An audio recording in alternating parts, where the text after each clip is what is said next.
আসসালামু আলাইকুম। হ্যাঁ, বিদেশি ভাইবোনেরা সকলে ঠিক আছেন তো? ঠিক আছে। শুধু একটা ছোট্ট ঘোষণা দিচ্ছি, লেকচার এখনই শুরু হবে ইনশাআল্লাহ। আমরা 5:45 6:30 পর্যন্ত চালিয়ে যাব। তারপর সন্ধ্যা 6:30 থেকে 7টা পর্যন্ত একটু বিরতি থাকবে। এরপর সন্ধ্যা 8টা থেকে 9টা পর্যন্ত 8:45 8:45 থেকে কিউএনএ সেশন হবে ইনশাআল্লাহ। তারপর আমরা কিছু বই স্বাক্ষরও করব। একটা অনুরোধ, সবাই দয়া করে আপনাদের মোবাইল ফোন সাইলেন্ট করে দিন আর যতটা সম্ভব বন্ধ করে রাখুন। আমি যতটা পারি সুইচ অফ করে দেব। আমরা শুরু করছি আল্লাহর নামে, যিনি পরম করুণাময়, অতি দয়ালু। আমরা তার প্রশংসা করি এবং তাকে মহিমান্বিত করি, যেভাবে তিনি প্রশংসা ও মহিমার যোগ্য। আমরা তার কাছে শান্তি ও বরকত কামনা করি তার সমস্ত সম্মানিত রাসূলদের জন্য, বিশেষ করে সর্বশেষ রাসূল আমাদের প্রিয় নবী মুহাম্মদ সাল্লাল্লাহু আলাইহি ওয়াসাল্লামের উপর। আমরা আপনাদের সালাম জানাচ্ছি ব্রিটেনের বার্মিংহাম শহর থেকে। আজকের আমাদের বিষয় হল রাশিয়া ইউক্রেন যুদ্ধের একটি ইসলামী এসক্যাটোলজিক্যাল আখিরি জামান শেষ যুগের বিশ্লেষণ। এই বিষয়টি ইসলামী এসক্যাটোলজির আখিরি জামানের জ্ঞানের একেবারে কেন্দ্রস্থলে অবস্থিত। এটি এখনকার সময়ে ইসলামের সবচেয়ে গুরুত্বপূর্ণ জ্ঞানের শাখা। তাই আসুন আমরা আল্লাহর নামে শুরু করি। প্রথমে কিছু প্রাথমিক কথা বলবো মেথোডোলজি নিয়ে। দয়া করে খুব মনোযোগ দিয়ে শুনুন, বিশেষ করে যারা আগামীকাল এখানে বসে শিক্ষা দেবেন। আজ আপনারা শ্রোতা, কিন্তু কাল আপনারাই শিক্ষক হবেন, তাই সাবধানে শুনুন।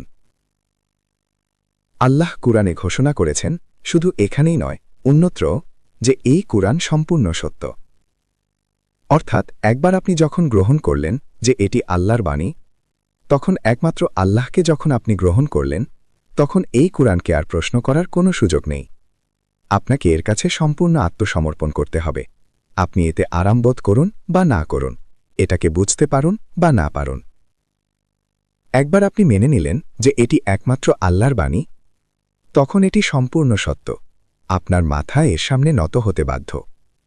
এই পরম সত্য কুরআনে অবস্থান করে, কোনো প্রশ্ন ছাড়াই, কারণ আল্লাহ তাআলা নিজেই কুরআনে সুরক্ষার দায়িত্ব নিয়েছেন। সুতরাং ভালো পরম সত্য হাদিসের মধ্যে অবস্থান করে না। যদিও হাদিস আমাদের নবীজির সাল্লাল্লাহু আলাইহি ওয়াসাল্লামের বাণী ও কর্ম অত্যন্ত গুরুত্বপূর্ণ, তবুও পরম সত্য হাদিসে থাকে না। পরম সত্য কুরআনের তাফসির বা ব্যাখ্যা গ্রন্থগুলোতে অবস্থান করে না। পরম সত্য শুধুমাত্র আল্লাহর কিতাবের মধ্যে রয়েছে। তাই আমাদের পদ্ধতিগত মেথোডোলজির দ্বিতীয় সিদ্ধান্ত হল, এই কুরআন হাদিসের উপর, এমনকি সব কিছুর উপর, CNN, আল জাজিরা, সব কিছুর উপর বিচারকের আসনে বসে আছে। যদি কোনো হাদিস বা অন্য কিছু কুরআনের সাথে পুরোপুরি সামঞ্জস্যপূর্ণ হয়, তাহলে আমরা চোখ বন্ধ করে তা গ্রহণ করতে পারি। কিন্তু যদি তা কুরআনের সাথে সাংঘর্ষিক হয়, তাহলে আমরা কুরআনের সাথেই থাকব। আমাদের তৃতীয় বিবৃতি পদ্ধতি সম্পর্কিত, কুরআন নিজেই সূরায় ঘোষণা করেছে যে এটি সব কিছুর ব্যাখ্যা করে। এখন ইউক্রেনে যা ঘটছে তা গতকাল শুরু হয়নি।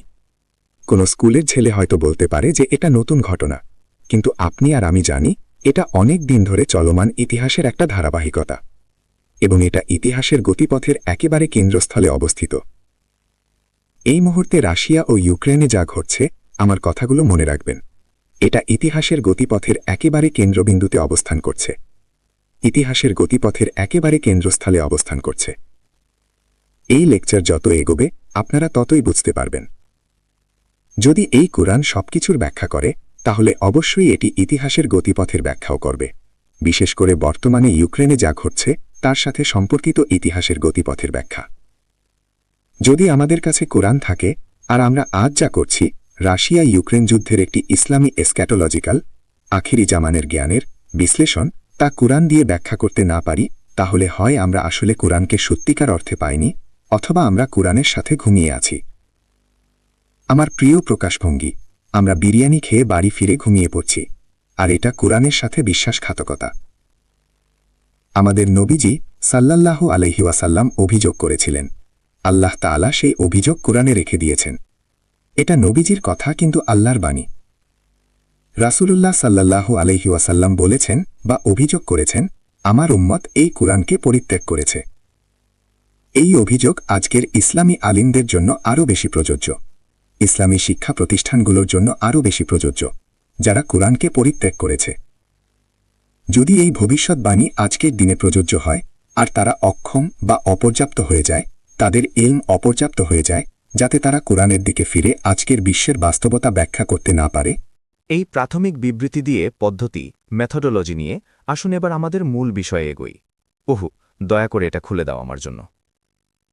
ইউক্রেনে যা ঘটছে তা রাশিয়া ও ইউক্রেনের মধ্যে যুদ্ধ নয়। ধন্যবাদ। হ্যাঁ, মাফ করবেন, বরং এটা রাশিয়া ও পশ্চিমা বিশ্ব এবং ন্যাটোর মধ্যে যুদ্ধ। আমাকে এটা প্রমাণ করার জন্য কোনো যুক্তি দিতে হবে না, আপনারা সবাই বুঝে গেছেন। আর এই যুদ্ধ শুরু হয়নি গতকাল থেকে, শুরু হয়নি, এটা অনেক অনেক দিন ধরে চলছে। যদি আপনাদের সময় থাকে কিছু গবেষণা করুন, তাহলে এই পটভূমির তথ্য থেকে অনেক উপকৃত হবেন। বছরের পর বছর ধরে যা ঘটে আসছে, যা এখন এই যুদ্ধে পরিণতি লাভ করছে। আমি ফিরে যেতে চাই একটা যুদ্ধের কথায়, যার নাম সম্ভবত আপনাদের অনেকেই শোনেননি, ক্রিমিয়ান যুদ্ধ। আমার মনে হয় এটা ছিল 1852 থেকে 1855 বা 1856 পর্যন্ত। আমি নোট ছাড়া লেকচার দিচ্ছি, তাই এখানে সেখানে কিছু ভুল হতে পারে, ক্ষমা করবেন। এটা ছিল রাশিয়ার বিরুদ্ধে একটা যুদ্ধ। ব্রিটেন এবং ফ্রান্স খুব উৎসাহ নিয়ে অংশ নিয়েছিল, আর তাদের সাথে ছিল আপনাদের অটোমান সাম্রাজ্য, যারা রাশিয়ার বিরুদ্ধে যুদ্ধে অত্যন্ত উদ্দীপ্তভাবে যোগ দিয়েছিল। কেন ক্রিমিয়ান যুদ্ধ হয়েছিল? রাশিয়াকে ক্রিমিয়াকে নৌঘাঁটি হিসেবে ব্যবহার করার ক্ষমতা থেকে বঞ্চিত করার জন্য। ক্রিমিয়া কোথায়? ক্রিমিয়া কৃষ্ণ সাগরে অবস্থিত। এখানে কৃষ্ণ সাগর আর এখানে ক্রিমিয়া, এটা একটা উপদ্বীপ। যদি আপনি ক্রিমিয়াকে নিয়ন্ত্রণ করেন, তাহলে পুরো কৃষ্ণসাগর নিয়ন্ত্রণ করতে পারবেন। কৃষ্ণসাগর রাশিয়ার জন্য কৌশলগতভাবে অত্যন্ত গুরুত্বপূর্ণ। রাশিয়া যদি সুপার পাওয়ার হতে চায়, তাহলে ক্রিমিয়ায় একটা নৌঘাঁটি দরকার, যা পুরো কৃষ্ণসাগর নিয়ন্ত্রণ করবে, কারণ কৃষ্ণসাগর থেকে ভূমধ্যসাগরে যাওয়ার একটা পথ আছে। এই পথের একটা শহর আছে, কনস্টান্টিনোপল, ইস্তাম্বুল। যদি আপনি কনস্টান্টিনোপল নিয়ন্ত্রণ করেন, তাহলে কৃষ্ণসাগর থেকে ভূমধ্যসাগরে যাওয়ার পথ নিয়ন্ত্রণ করতে পারবেন। তাই এই যুদ্ধ হয়েছিল প্রায় 150 বছর আগে, 1852 থেকে 1856 পর্যন্ত। ব্রিটেন এবং ফ্রান্স অটোমান সাম্রাজ্যের সাথে জোট বেঁধে রাশিয়ার বিরুদ্ধে যুদ্ধ করেছিল। রাশিয়াকে অটোমান সাম্রাজ্যের সাথে জোট বেঁধে রাশিয়ার বিরুদ্ধে যুদ্ধ করেছিল, রাশিয়াকে ক্রিমিয়াকে নৌঘাঁটি হিসেবে ব্যবহার করা থেকে বিরত রাখার জন্য। যুদ্ধটা 3-4-5 বছর ধরে চলেছিল, আর রাশিয়া পরাজিত হয়েছিল। কিন্তু সূরা আর রুমে বলা হয়েছে যে পরাজয়ের পর তারা বিজয়ী হবে। আর এই ক্ষেত্রে ইতিহাস নিজেকে পুনরাবৃত্তি করেছে। কারণ রাশিয়া যখন পরাজিত হল, তখন একটা চুক্তি স্বাক্ষরিত হয়েছিল, যা রাশিয়াকে ক্রিমিয়াকে বা ইউক্রেনের অংশ নৌঘাঁটি হিসেবে ব্যবহার করতে নিষেধ করেছিল। কিন্তু সমস্যা হল, কে এই চুক্তি কার্যকর করবে? ব্রিটেন, ফ্রান্স এবং অটোমান সাম্রাজ্য বুঝতে পেরেছিল তাদের হতাশায় যে তারা এটা কার্যকর করতে পারবে না। আর তাই কয়েক বছরের মধ্যেই রাশিয়া আবার ক্রিমিয়ায় ফিরে এসে সেটাকে নৌঘাঁটি হিসেবে ব্যবহার করতে সক্ষম হয়েছিল। এটাই ছিল সেই গল্পের শেষ। তারপর এলো প্রথম বিশ্বযুদ্ধ, আর আমরা দেখতে পাই ইতিহাসের পূর্বাভাস যা এখন ঘটছে তার সাথে মিলে যায়। আমি চাই আপনারা ইতিহাসের ডটগুলো যুক্ত করতে শিখুন, তারপর কোরআনের আয়াতগুলো যুক্ত করতে শিখুন। আর আগামীকাল আপনারা হবেন শেষ বৃষ্টির অংশ, ইনশাআল্লাহ। প্রথম বিশ্বযুদ্ধে তারা রাশিয়ার জন্য একটা ফাঁদ পেতেছিল। তারা রাশিয়াকে প্রতারণার মাধ্যমে আলিঙ্গন করেছিল। তারা রাশিয়াকে বলেছিল, অটোমান সাম্রাজ্যে ইউরোপের অসুস্থ মানুষ, তারা ধসে পড়তে যাচ্ছে, আর আমরা তোমাকে আমাদের সাথে ত্রিপক্ষীয় জোটে যোগ দিতে আমন্ত্রণ জানাচ্ছি জার্মানির বিরুদ্ধে যুদ্ধ করার জন্য। আসলে তারা রাশিয়াকে জার্মানির বিরুদ্ধে ব্যবহার করতে চেয়েছিল। রাশিয়া এই ফাঁদে পা দিয়েছিল। তাই একটা ত্রিপক্ষীয় জোট গড়ে উঠল, রাশিয়া, ব্রিটেন এবং ফ্রান্সের মধ্যে প্রথম বিশ্বযুদ্ধে জার্মানির বিরুদ্ধে যুদ্ধ করার জন্য। আর অটোমান সাম্রাজ্যকে ধসে দেওয়ার জন্য তারা চেয়েছিল অটোমান সাম্রাজ্যের পতন, কারণ তাদের জেরুজালেম নিয়ে পরিকল্পনা ছিল। তারা জেরুজালেমের উপর নিয়ন্ত্রণের অনুমতি দিতে চায়নি, জেরুজালেম নিয়ে তাদের পরিকল্পনা ছিল। তারা রাশিয়ান সাম্রাজ্যকে এই জোটে যোগ দিতে অনুমতি দেয়নি। তারা এমনভাবে করেছিল যাতে অটোমান সাম্রাজ্য জার্মানির সাথে জোট বাঁধতে পারে। এটা ছিল প্রথম বিশ্বযুদ্ধ, আর যে প্রতারণা তারা রাশিয়াকে দেখিয়েছিল, রাশিয়া তখন খুব নিরীহ ছিল। এখনকার রাশিয়া সেই নিরীহ রাশিয়া নয়, এখনকার রাশিয়া জানে সে কি করছে। তারা রাশিয়াকে বলেছিল, যদি তুমি আমাদের সাথে এই যুদ্ধে যোগ দাও তাহলে আমরা তোমাকে কনস্টান্টিনোপল দিয়ে দেব। রাশিয়া এই ফাঁদে পা দিয়েছিল। যুদ্ধ শুরু হয়েছিল আপনারা জানেন 1914 সালের গ্রীষ্মে সারাজেভোতে গ্র্যান্ড ডিউক ফ্রান্স ফার্ডিন্যান্ডের হত্যাকাণ্ড দিয়ে। এটা আপনাদের হোমওয়ার্ক, এটা জানতে হবে। সবকিছু যুদ্ধের জন্য আগে থেকেই প্রস্তুত ছিল, শুধু দরকার ছিল একটা দেশলাই, আগুন জ্বালানোর জন্য। সবকিছু প্রস্তুত ছিল। আর যখন 1917 সালে রাশিয়ান সেনাবাহিনী কনস্ট্যান্টিনোপলের এক হাত দূরে পৌঁছে গিয়েছিল, তখন তারা পকেট থেকে এই প্রতারণা বের করে আনল। তারা বোলশেভিক বিপ্লব ঘটিয়ে দিল, যা ওয়াল স্ট্রিট থেকে অর্থায়িত হয়েছিল।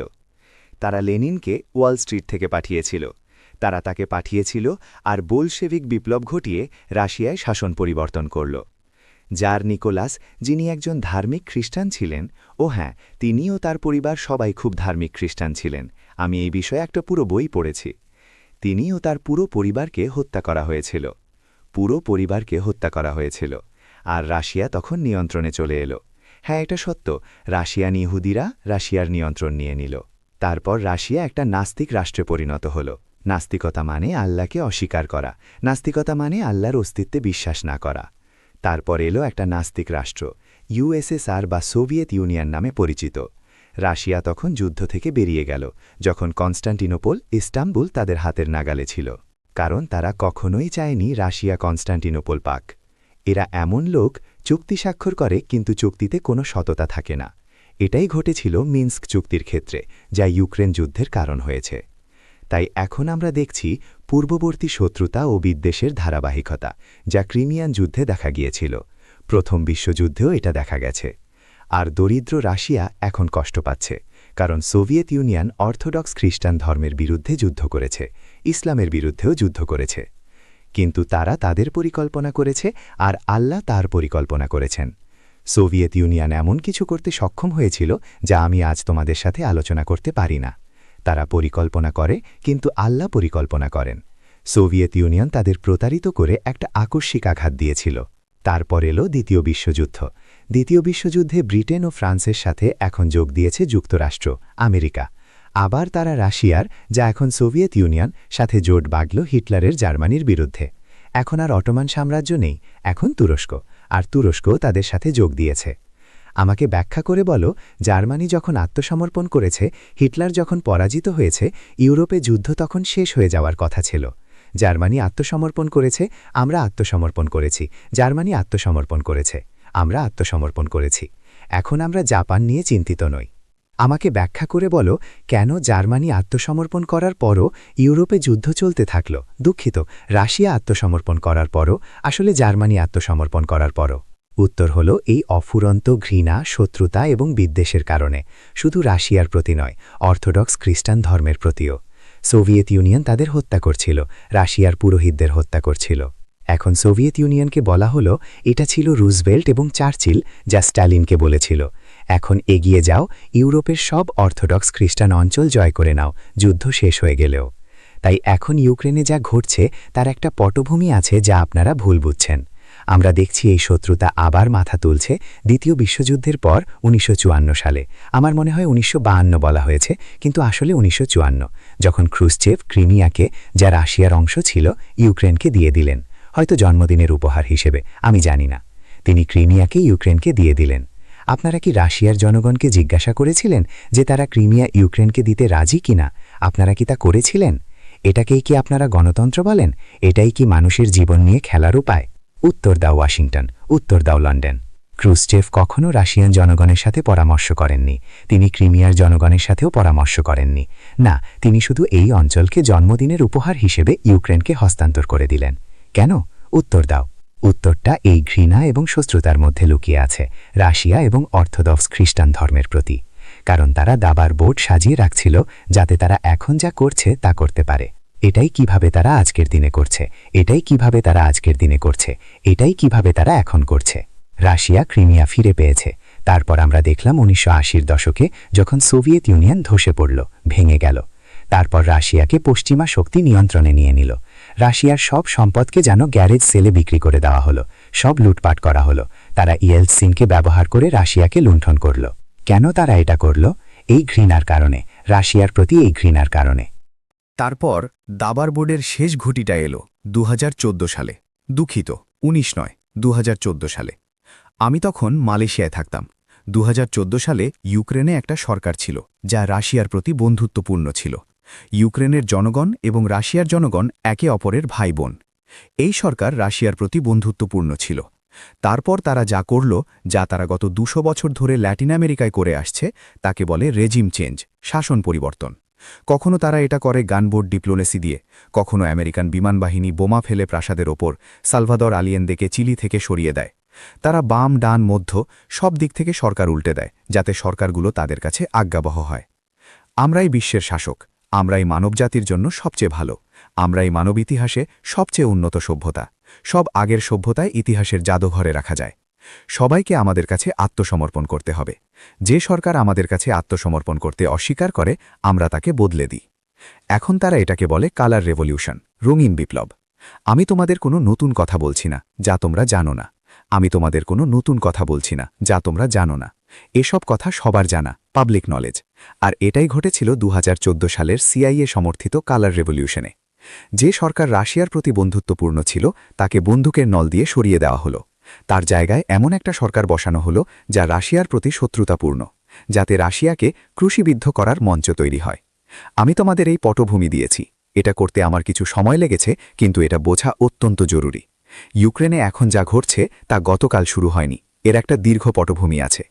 এখন আমরা প্রশ্ন করছি, কেন এই ঘৃণা রাশিয়ার প্রতি? কেন এই ঘৃণা অর্থোডক্স খ্রিস্টানদের প্রতি?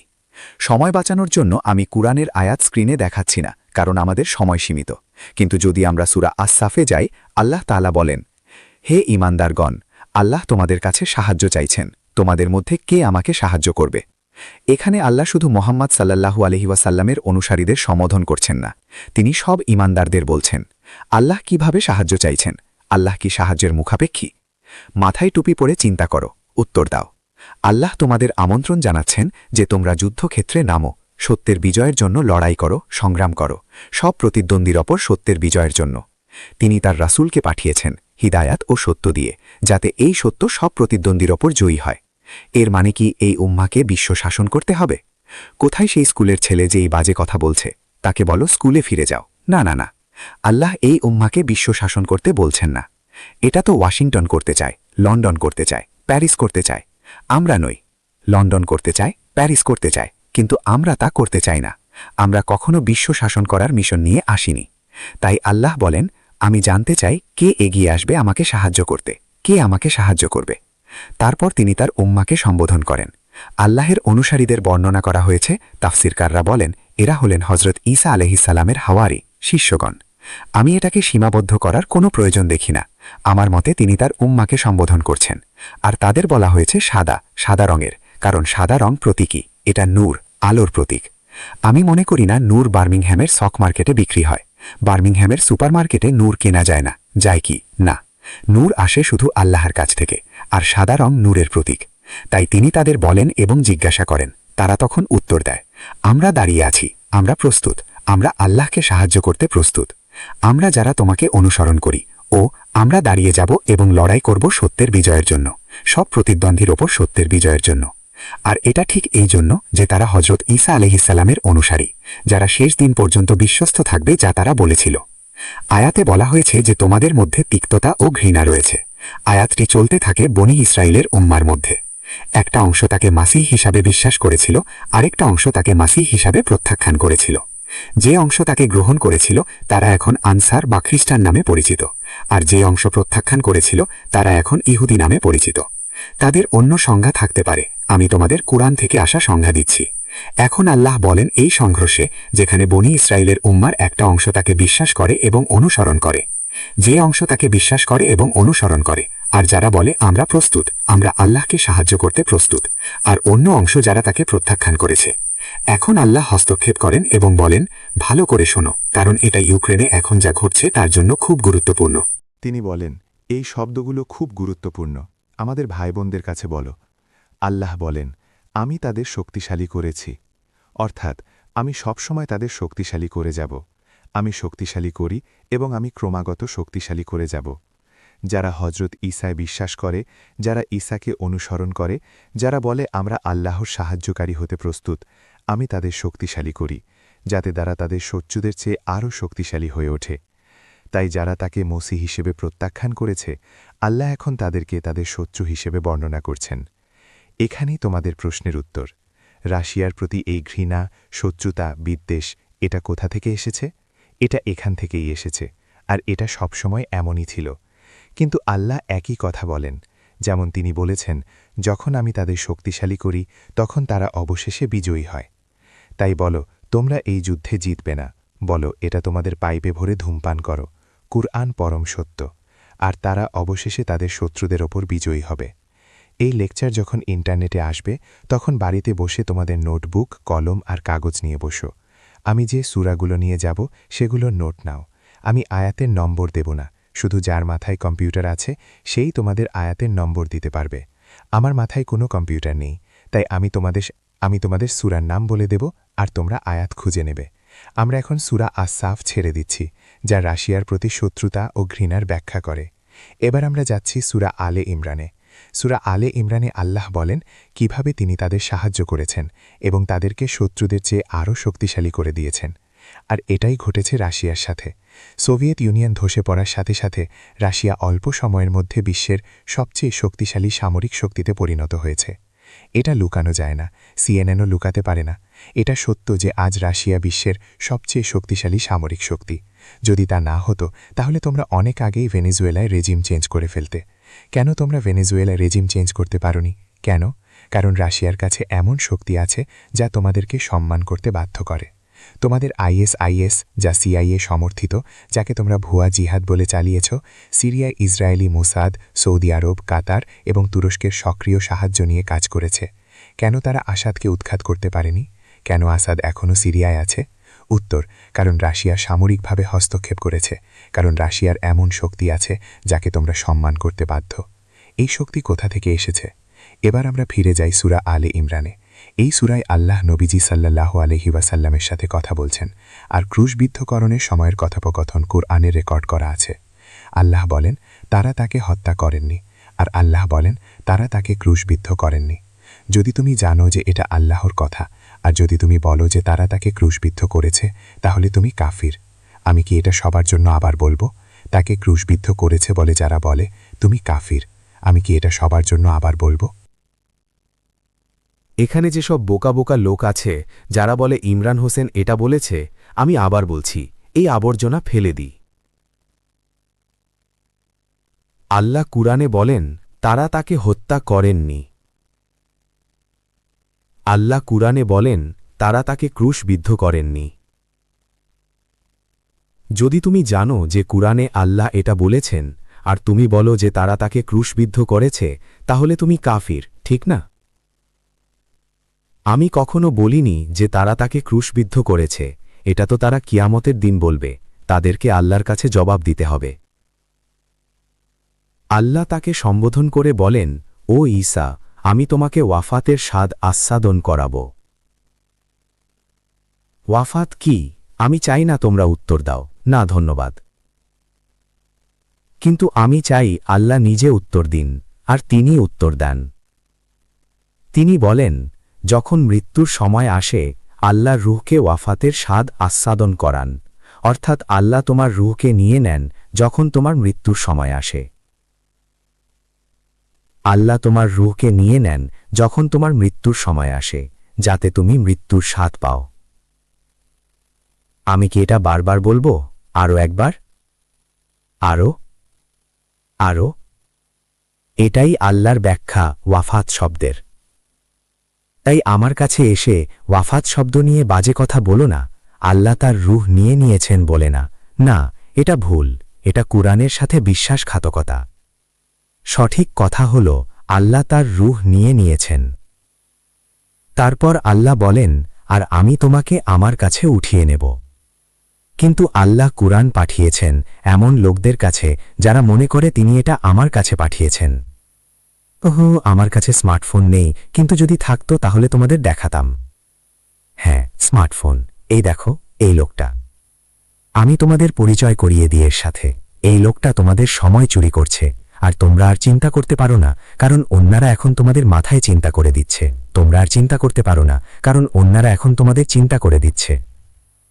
আমি তোমাদের একটা সতর্কবাণী দিচ্ছি, অন্যরা তোমাদের চিন্তা করে দিচ্ছে না, তোমরা নিজেরাই নিজেদের চিন্তা করছো না। তাই আল্লাহ বলেন, আমি এই কুরআন চিন্তাশীল লোকদের কাছে পাঠিয়েছি। আর আমি যাকে খুব বিখ্যাত ইসলামী আলিম বলি, আমি তাকে ডক্টর মোহাম্মদ ইকবাল বলে ডাকি। আমি আল্লামা শব্দটা ব্যবহার করি না, কারণ আমি বলি মহান মানুষদের উপাধির দরকার হয় না, মহান মানুষদের টাইটেল লাগে না। তাই আমি তাকে বলি ডক্টর মোহাম্মদ ইকবাল, মহান কবি। আর আমি যখন শুনলাম তিনি বলেছেন যে এই উম্মাহ গত ৩০০ বছর ধরে চিন্তা করা বন্ধ করে দিয়েছে, আমি বললাম মাশাআল্লাহ, তিনি পেরেকের মাথায় ঠিক মার্জিতভাবে হাতুড়ি মেরেছেন। হ্যাঁ, আল্লাহ কুরআন চিন্তাশীল লোকদের কাছে পাঠিয়েছেন। আর আমার একজন ছাত্র ম্যানচেস্টারে, যে দারুল উলুমের গ্র্যাজুয়েট, সে আমাকে অবাক করে দিয়েছিল যখন বলল, শেখ, দারুল উলুমে আমাদের চিন্তা করতে দেওয়া হয় না। আমি অবাক হয়ে গেলাম, কারণ আমি আলিয়া ইনস্টিটিউট অফ ইসলামিক স্টাডিজে পড়েছি। আমার শিক্ষক ছিলেন মাওলানা ডক্টর মোহাম্মদ ফুরকান রহমান সাহেব। তিনি আমাকে স্বাধীন চিন্তাশীল হতে উৎসাহিত করতেন। তিনি বলতেন, আমি তোমাকে পিঠে চাপিয়ে পাহাড়ে নিয়ে যাব না, আমি তোমাকে শেখাবো কিভাবে পাহাড়ে উঠতে হয়। তাই তিনি চাইতেন আমরা চিন্তাশীল হই। তাই আমার কাছে এটা খুব অবাক করার মতো ছিল যখন জানলাম দারুল উলুমের গ্র্যাজুয়েটদের চিন্তা করতে দেওয়া হয় না। তাই যদি আল্লাহ বলেন তারা তাকে হত্যা করেননি এবং তাকে ক্রুশবিদ্ধ করেননি, বরং আমি তার রূহ নিয়ে নিয়েছি, আর তারপর আল্লাহ বলেন আর আমি তাকে আমার কাছে উঠিয়ে নেব। যদি রূহ নেওয়া মানে মৃত্যু হয়, তাহলে এখানে একটা স্ববিরোধিতা আছে, কারণ একদিকে তারা বলছে এখানে একটা স্ববিরোধিতা আছে, কারণ একদিকে তারা বলছে তারা তাকে হত্যা করেননি, তাকে ক্রুশবিদ্ধ করেননি, আর অন্যদিকে আমি তার রূহ নিয়ে নিয়েছি। তাহলে এই সমস্যার সমাধান কি? উত্তরটা একই সূরা আজ-জুমার একই আয়াতে আছে, যেখানে আল্লাহ বলেন আল্লাহর রূহগুলো নিয়ে নেন, আল্লাহ মৃত্যুর সময় রূহ নিয়ে নেন। আর সেই একই আয়াতে চলতে থাকে, যাদের জন্য মৃত্যু লেখা হয়নি তাদের রূহকে তিনি ফিরিয়ে দেন, আর যাদের জন্য মৃত্যু লেখা আছে তাদের রূহ তিনি রেখে দেন, আর যাদের জন্য মৃত্যু লেখা নেই তাদের রূহ তিনি আবার ফিরিয়ে দেন। তাই ইমরান তার চিন্তার টুপি পরে বসল, এটা খুব ভালো কাজ, চিন্তা করা। আর আমি বুঝতে পারলাম কি ঘটেছে। আল্লাহ বলেন আমি তার রূহ নিয়ে নিয়েছি। আল্লাহ বলেন তারা তাকে ক্রুশবিদ্ধ করেননি। আল্লাহ বলেন আমি এমন করে দেখিয়েছি যেন মনে হয় তারা করেছে। তাই আমাকে কোনো আবর্জনার ডাস্টবিনে গিয়ে এই বাজে কথা বের করতে হবে না। আমার ভাষা কঠিন, আমাকে কোনো ডাস্টবিনে যেতে হবে না। আমি চাই এই কথাগুলো কিয়ামতের দিন আমার সাথে থাকুক, যখন আমি আল্লাহর সামনে দাঁড়াবো, যেন আমি বলতে পারি এটা ইমরান বলছে। আমাকে কোনো ডাস্টবিনে গিয়ে এই আবর্জনা বের করতে হবে না, যা আল্লাহর প্রতি অপমানও বটে। এটা আল্লাহকে অন্যায়কারী বানিয়ে ফেলে, যে আল্লাহ কাউকে হজরত ঈসার মতো দেখিয়ে দিয়েছেন এবং সেই নিরীহ লোকটাকে ক্রুশবিদ্ধ করিয়েছেন। না, আমাকে কোনো ডাস্টবিনে যেতে হবে না। কোরআন আমাকে ব্যাখ্যা করে দিয়েছে যে আল্লাহ তার রূহ নিয়ে নিয়েছিলেন, তারপর আল্লাহ তার রূহ ফিরিয়ে দিয়েছিলেন। এটা শুধু চিন্তা করার ব্যাপার, এটাই সব। কিন্তু তারা জানত না যে আল্লাহ তার রূহ ফিরিয়ে দিয়েছেন, তাই তিনি সেই স্বাদ পাননি। তারপর আয়াত চলতে থাকে, আর আমি তোমাকে আমার কাছে উঠিয়ে নেব, আর আমি তোমাকে আমার কাছে উঠিয়ে নেব। তাই তিনি জান্নাতে নেই, তিনি আল্লাহর কাছে আছেন। আর আমি তোমাকে এমনভাবে পবিত্র করব যে যারা কুফুরি করেছে তারা তোমার ও তোমার মায়ের সম্পর্কে যা বলেছে তা থেকে তোমাকে মুক্ত করব। এখন ভালো করে শোনো, এটা ফিরে যায় সেই সূরায় যেখানে আল্লাহ বলেন, হে ঈসা, যারা তোমাকে অনুসরণ করে, যারা বলেছে আমরা আল্লাহকে সাহায্য করব, আমি তাদেরকে উঠিয়ে নেব। আমি তাদেরকে এমনভাবে উঠিয়ে নেব এবং তাদেরকে এমনভাবে প্রতিষ্ঠিত করব যে তারা যারা কুফুরি করেছে এবং যারা তাদের শত্রু, তাদের ওপর প্রভাব বিস্তার করবে এবং প্রভুত্ব করবে। আর যখন আমি এটা করব তখন তারা সেই প্রভুত্বের অবস্থানে থাকবে বিশ্বের শেষ পর্যন্ত। এটা ন্যাটোকে বলো, এটা তোমাদের পাইপে ভরে ধূমপান করো। এটাই ইউক্রেন যুদ্ধের পটভূমি। আমার এখন আরও 2-3 ঘন্টা দরকার লেকচারটা শেষ করতে। আমাকে এই ভূমিকা দিতে হয়েছে যাতে লেকচারটা পৌঁছে দিতে পারি, কিন্তু আমার কাছে এখন আর 2-3 ঘন্টা নেই, তাই আমাকে কিছু কোণ কেটে যেতে হবে। যদি সময় থাকতো তাহলে আমি এখন কোরআন দিয়ে যুদ্ধের অভিনেতাদের, অ্যাক্টার্সদের চিহ্নিত করতাম।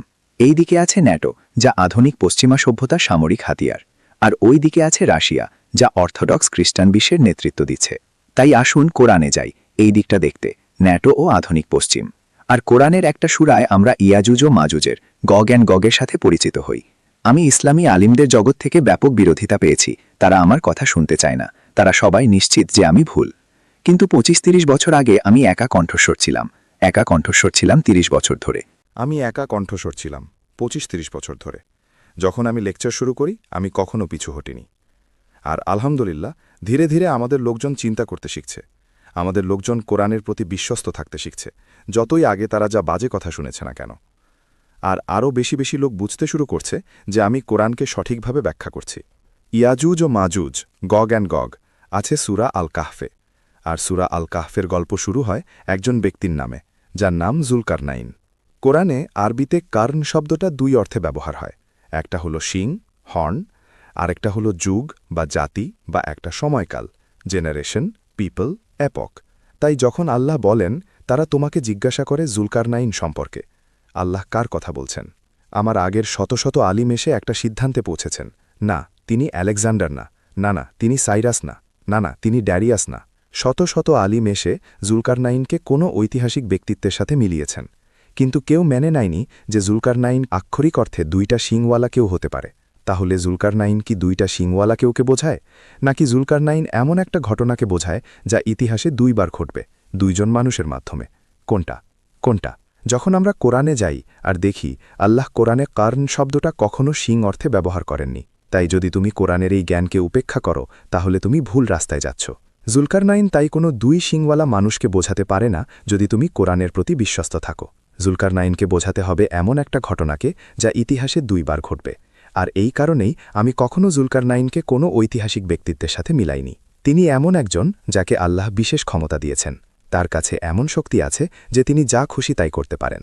তারপর কোরআন আমাদের নিয়ে যায় তিনি সূর্যাস্তের দিকে যাত্রা করেন। বার্মিংহামে কি সূর্য পশ্চিমে অস্ত যায়? পুরো বিশ্বেই সূর্য পশ্চিমে অস্ত যায়। বার্মিংহামে কি হয় জানি না, কিন্তু সূর্য পশ্চিমে অস্ত যায়। তাই তিনি পশ্চিম দিকে যাত্রা করছেন। আর যাত্রার সময় তিনি একটা জলাশয়ের কাছে পৌঁছান। আমাদের এই জলাশয় চিহ্নিত করতে হবে, আমাদের এর ভৌগোলিক অবস্থান বের করতে হবে। এটা ব্যাখ্যা করার জিনিস নয়, এটা আয়াত। কিন্তু এই জলাশয় চিহ্নিত করার জন্য আমাকে এখন তোমাদের একটা হাদিসের কাছে নিয়ে যেতে হবে যা সহিহ মুসলিমে আছে।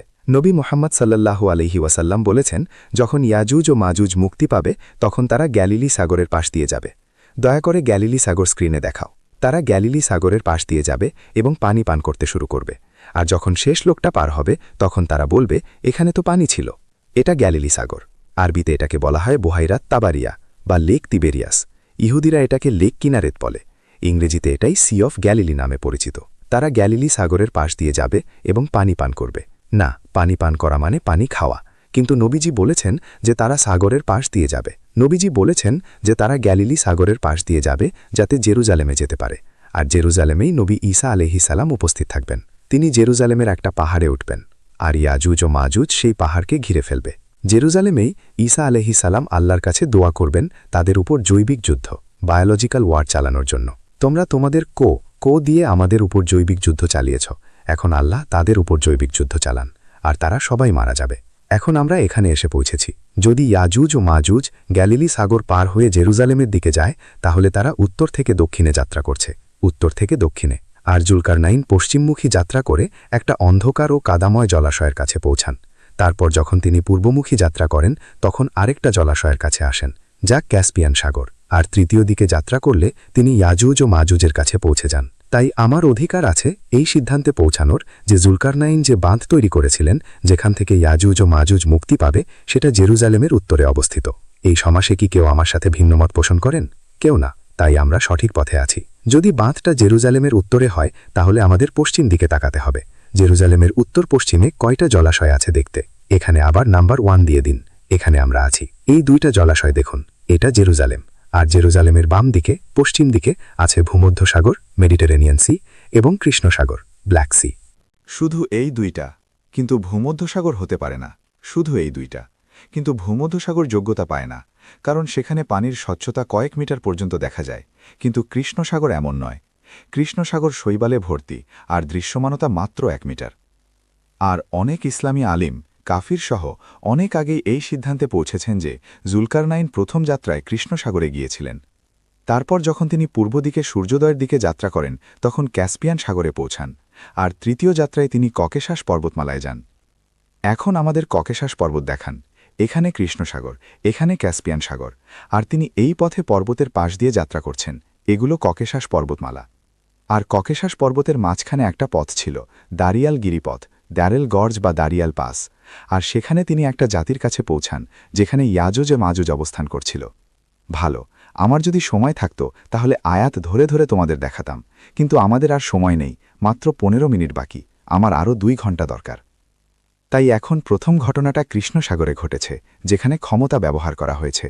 তিনি আল্লাহর কাছে বলেছেন, আমি ক্ষমতা ব্যবহার করব জালিম ও অত্যাচারীদের শাস্তি দেওয়ার জন্য, আর ক্ষমতা ব্যবহার করব ঈমানদার ও সৎকর্মশীল লোকদের সাহায্য করার জন্য। এটাই কোরআনে আছে। আর যখন দ্বিতীয় ঘটনাটা আসবে, তাহলে আমরা কোথায় প্রমাণ খুঁজব? আমরা প্রমাণ খুঁজব এখানে, কৃষ্ণসাগরে। ক্রিমিয়া কৃষ্ণসাগরকে নিয়ন্ত্রণ করে। তাই যখন রাশিয়া কৃষ্ণসাগর নিয়ন্ত্রণ করে, ক্রিমিয়া নিয়ন্ত্রণ করে, কৃষ্ণসাগর নিয়ন্ত্রণ করে। তাই যখন রাশিয়া 2014 সালে ক্রিমিয়ার নিয়ন্ত্রণ নেয়, আমি বুঝতে পারলাম এটা দ্বিতীয় ঘটনা। এখন আমরা এটা ছেড়ে দিচ্ছি এবং যাচ্ছি সেই সূরায় যেখানে আল্লাহ আবার ইয়াজুজ মাজুজের কথা বলেন। আর সেই সূরায় তিনি বলেন, একটা শহর ধ্বংস হয়ে গিয়েছিল, শহরের লোকেরা ছিল অত্যাচারী, তাদের উপর আযাব এসেছিল, তারা আর কখনো সেই শহরে ফিরে এসে দাবি করতে পারবে না যতক্ষণ না বাঁধ ভাঙবে এবং ইয়াজুজ মাজুজ মুক্তি পাবে। তারপর কোরআন বলে তারা সব দিকে ছড়িয়ে পড়বে। তারা এমন একটা জাতি যারা অত্যন্ত শক্তিশালী। তারা এতটাই শক্তিশালী যে জুলকারনাইনও তাদের পরাজিত করতে পারেননি। জুলকারনাইন শুধু তাদের একটা বাঁধ দিয়ে আটকে রাখতে পেরেছিলেন, চেকমেট করে দিয়েছিলেন। আর এই লোকেরা সারা বিশ্বে ছড়িয়ে পড়বে তাদের অপরাজীয় শক্তি নিয়ে। তারা সারা বিশ্বে ধ্বংসযজ্ঞ চালাবে। আর ইয়াজুজ মাজুজ এই লোকদেরকে আবার সেই শহরে ফিরিয়ে আনবে। কোন শহর? কোন শহরটা ইয়াজুজ মাজুজের সাথে যুক্ত? উত্তর জেরুজালেম। কারণ যখন তারা গালিলি সাগর পার হয়ে পানি খেয়ে যাবে, তখন তারা জেরুজালেমের দিকে যাচ্ছে। চিন্তার টুপি পড়ো। আল্লামা ইকবাল ছিলেন একমাত্র ব্যক্তি যিনি তার সময় চিন্তা করেছিলেন। তিনি বলেছিলেন সম্ভবত 1917 সালের দিকে, সব শক্তি এখন মুক্তি পেয়েছে। এটা তিনি আমাদেরকে কোরআনের সেই আয়াতের দিকে নির্দেশ করছেন। কে সেই ব্যক্তি যে 2000 বছর পর ইহুদিদেরকে জেরুজালেমে ফিরিয়ে এনেছে? উত্তর দাও, ভয় পেও না। কে সেই ব্যক্তি যে 2000 বছর পর ইহুদিদেরকে জেরুজালেমে ফিরিয়ে এনেছে, যাতে তারা সেটাকে নিজেদের বলে দাবি করতে পারে? আর তারা এটা করেছে রক্তের নদী বইয়ে, অত্যাচার করে, মিথ্যার পাহাড় গড়ে। আর কে সেই ব্যক্তি যে এই মিথ্যার পাহাড় গড়েছে? মিথ্যার পাহাড় গড়েছে। আর কে সেই ব্যক্তি যে আধুনিক পশ্চিমা সভ্যতা সৃষ্টি করেছে, যাতে ইসরায়েল রাষ্ট্রকে 2000 বছর পর আল্লাহ যে শহর ধ্বংস করেছিলেন সেখানে আবার ফিরিয়ে আনা যায়? উত্তর, এটা আধুনিক পশ্চিমা সভ্যতা। তাই এটা ছিল রাশিয়া একদিকে আর ইয়াজুজ মাজুজ অন্যদিকে, এই দুই পক্ষের যুদ্ধ। যদি আমার সময় থাকতো, আর আমার সময় নেই, আমি সূরা আল আরাফে যেতাম। সেখানে আধুনিক পশ্চিমা সভ্যতার উৎপত্তি খুঁজে বের করতাম, সেই মুহূর্ত থেকে যখন কনস্টান্টিনোপল 2 ভাগে বিভক্ত হয়ে গিয়েছিল। একটা অংশ সাবাতের দিন মাছ ধরতে গিয়েছিল, আরেকটা অংশ আল্লাহর আইনের প্রতি বিশ্বস্ত থেকেছিল। আর যারা আইন ত্যাগ করেছিল, আল্লাহ তাদেরকে অভিশাপ দিয়েছিলেন, তাদেরকে বানরে পরিণত করেছিলেন। আর যে অংশ মাছ ধরতে গিয়েছিল, তারা পশ্চিমে গিয়ে আধুনিক পশ্চিমা সভ্যতা প্রতিষ্ঠা করেছে। এটা এমন একটা সভ্যতা যাকে আল্লাহ অভিশাপ দিয়েছেন যে তারা বানরের মতো জীবনযাপন করবে। এটা কি এমন জায়গা? এটা কি এমন জায়গা যেখানে তোমরা তোমাদের সন্তানদের লালন পালন করবে? তোমাদের কি লজ্জা লাগে না? তোমরা বাবা মা, এরা তোমাদের সন্তান, আর তোমরা তাদের এমন জায়গায় লালন পালন করবে যাকে আল্লাহ অভিশাপ দিয়েছেন। আমি জানি তোমাদের মসজিদ আর ইমাম তোমাদের অন্য কথা বলবে, কিন্তু যদি তোমাদের চোখ থাকে দেখার, তাহলে তোমরা চিনতে পারবে এমন জায়গা যেখানে একজন পুরুষ আরেকজন পুরুষকে বিয়ে করতে পারে আর বিয়ের সার্টিফিকেট পেয়ে যায়। আর এমন জায়গা আল্লাহ ধ্বংস করে দেবেন। আল্লাহ আমাদেরকে পুরুষ ও নারী থেকে সৃষ্টি করেছেন, তিনি কি করেননি? সবাই জানে, সবাই জানে, শুধু পাকিস্তানের ন্যাশনাল অ্যাসেম্বলির সেই লোকেরা ছাড়া। সবাই জানে আল্লাহ আমাদেরকে পুরুষ ও নারী থেকে সৃষ্টি করেছেন। আর এই সভ্যতা এখন আমাদের বলছে তোমরা এখন 2-এর বেশি লিঙ্গ আছে, ঠিক আছে? আমার আর সময় নেই তোমাদের সেখানে নিয়ে যাওয়ার। এটা দেয়ালের এক পাশের প্রোফাইল, আর দেয়ালের অন্য পাশের প্রোফাইল আছে সূরা আর রুমে। হ্যাঁ, আর আল্লাহ সেখানে একটা খ্রিস্টান জাতির কথা বলেন যারা পরাজিত হয়েছিল। তারা পরাজিত হয়েছিল, কিন্তু কয়েক বছরের মধ্যে তারা আল্লাহর সাহায্যে বিজয়ী হবে। 2 বার তারা বিজয়ী হবে। আর যখন তারা বিজয়ী হবে, তখন নবী মোহাম্মদ সাল্লাল্লাহু আলাইহি ওয়াসাল্লাম আনন্দ করবেন, সব মুমিন আনন্দ করবে, শুধু সেই আইএস দলের যোদ্ধারা ছাড়া যাদের হৃদয়ে খ্রিস্টানদের প্রতি ঘৃণা আছে, আর সেই অটোমান সাম্রাজ্য যারা এই খ্রিস্টানদের ওপর অবিরাম ভুয়া জিহাদ চালিয়েছে। কিন্তু বাকি আমরা সবাই আনন্দ করব। তাহলে সূরা আর রুমের সেই খ্রিস্টানরা কারা? এটা নবীজির সময় 300 বছর পরের ঘটনা, যখন নাইসিয়ার কাউন্সিল ট্রিনিটি প্রতিষ্ঠা করে ফেলেছিল। এরা সেই খ্রিস্টান জাতি যারা ইতিমধ্যে ট্রিনিটিতে বিশ্বাস করে, যিশুকে আল্লাহ বলে উপাসনা করে, তবুও আল্লাহ তাদের সাহায্য করেন। চিন্তার টুপি পড়ো। হ্যাঁ, আল্লাহ তাদের সাহায্য করেন, আর তারা আল্লাহর সাহায্যে বিজয়ী হয়। এই রোম আজকের মস্কোতে অবস্থিত। এই রোম, রাশিয়া এখন রোমের নেতৃত্ব দিচ্ছে। আর আল্লাহ 2 বার বিজয়ের বাধা করেছেন। তিনি বলেন, একটা বিজয় হবে কিছুর আগে, আরেকটা কিছুর পরে। একটু সময় নাও, তোমার স্মার্টফোনটা রেখে দাও আর চিন্তা করতে শুরু করো। কিছুর আগে আর কিছুর পরে এর মাঝখানে কি আছে? যদি আমরা মাঝখানের ঘটনাটা খুঁজে পাই তাহলে রুমের দ্বিতীয় বিজয়টা চিনতে পারব। আমি আমার চিন্তার টুপি বেশ কয়েকবার পরেছি। আমি কয়েক বছর আগে চিন্তার টুপি পরে বসেছিলাম আর বুঝতে পারলাম এটা ১০৫৪ সালের একটা ঘটনা, যখন রুম ২ ভাগে বিভক্ত হয়ে গিয়েছিল। একটা অংশ বলল কোরআনে যে পবিত্র আত্মা হোলি স্পিরিটকে রুহুল কুদুস বলা হয়েছে, তিনি পিতা ও পুত্র উভয়ের কাছ থেকে আসেন। আর অন্য অংশ বলল না, ভুল, পবিত্র আত্মা পুত্রের কাছ থেকে আসেন না, শুধু পিতার কাছ থেকে আসেন। যে অংশ বলল পিতা ও পুত্র উভয়ের কাছ থেকে আসেন, তারা সবচেয়ে স্পষ্ট শিরক করেছে। আর যে অংশ বলল পবিত্র আত্মা শুধু পিতার কাছ থেকে আসেন, তারা সবচেয়ে বড় শিরক থেকে বেঁচে গিয়েছিল। দেয়ালের রাশিয়ার দিকের প্রোফাইল হল রুম, আর এই রুম বলছে পবিত্র আত্মা পুত্রের কাছ থেকে আসেন না, শুধু পিতার কাছ থেকে আসেন। আমি আরও ১-২ ঘন্টা কোরআন নিয়ে কথা বলতে পারতাম, কারণ কোরআনে আরও অনেক কিছু আছে। আমি গবেষণা করছি আর তারা বিরিয়ানি খেয়ে বাড়ি গিয়ে ঘুমিয়ে পড়ছে। আর দুই পক্ষের পরিচয় নিয়েও ব্যাখ্যা করতে পারতাম, কিন্তু হয়তো লেকচার শেষে খুবই আকর্ষণীয় ও উত্তেজনাপূর্ণ প্রশ্নোত্তর সেশন হবে, যেখানে আমি আরও বিস্তারিত বলতে পারব। তাই এখন আমরা দুই পক্ষের যুদ্ধের প্রোফাইল দিয়ে দিয়েছি, আর তোমাদেরকে উর্দুতে যাকে পাসমান বলে যুদ্ধের পটভূমি দিয়ে দিয়েছি। এই যুদ্ধ যা বহু বছর ধরে চলছে, এখন আমরা কোরআন থেকে এসে একটা মন্তব্য দিয়ে শেষ করতে পারি। এই যুদ্ধের ফলাফল কি হবে? আর আমার উত্তর হলো এটা রুমের দ্বিতীয় বিজয়, আর আমার উত্তর হলো এটা রুমের দ্বিতীয় বিজয়। আর তাই এটা ইউক্রেনকে পরাজিত করার যুদ্ধ নয়, এটা ভুল। এটা এমন একটা যুদ্ধ যেখানে ন্যাটোকে আটকে রাখতে হবে, চেকমেট করতে হবে। রাশিয়া ন্যাটোকে পরাজিত করতে পারবে না, ন্যাটোকে ধ্বংস করতে পারবে না, কারণ এরা ইয়াজুজ মাজুজ। কিন্তু রাশিয়া যা করতে পারে তা হল জুলকারনাইন প্রথমবার যা করেছিলেন। প্রথমবার তিনি লোহা, ইস্পাত আর তামার বাঁধ তৈরি করেছিলেন। তারা সেই বাঁধ ভেদ করতে পারেনি, উপর দিয়ে উঠতে পারেনি। দ্বিতীয়বার রাশিয়া কিভাবে তাদের আটকে রাখবে, চেকমেট কিভাবে করবে? এটা দ্বিতীয়বারের কাজ। এটা সামরিক বিজ্ঞানের কাজ, যিনি সামরিক বিজ্ঞান ও কৌশলগত বিষয়ে বিশেষজ্ঞ। আর মাশা আল্লাহ, আমি তাদের কথা শুনি। আজকের দুনিয়ায় কিছু মহান আলিম আছেন যারা আমাদেরকে চমৎকার সামরিক বিশ্লেষণ দিচ্ছেন।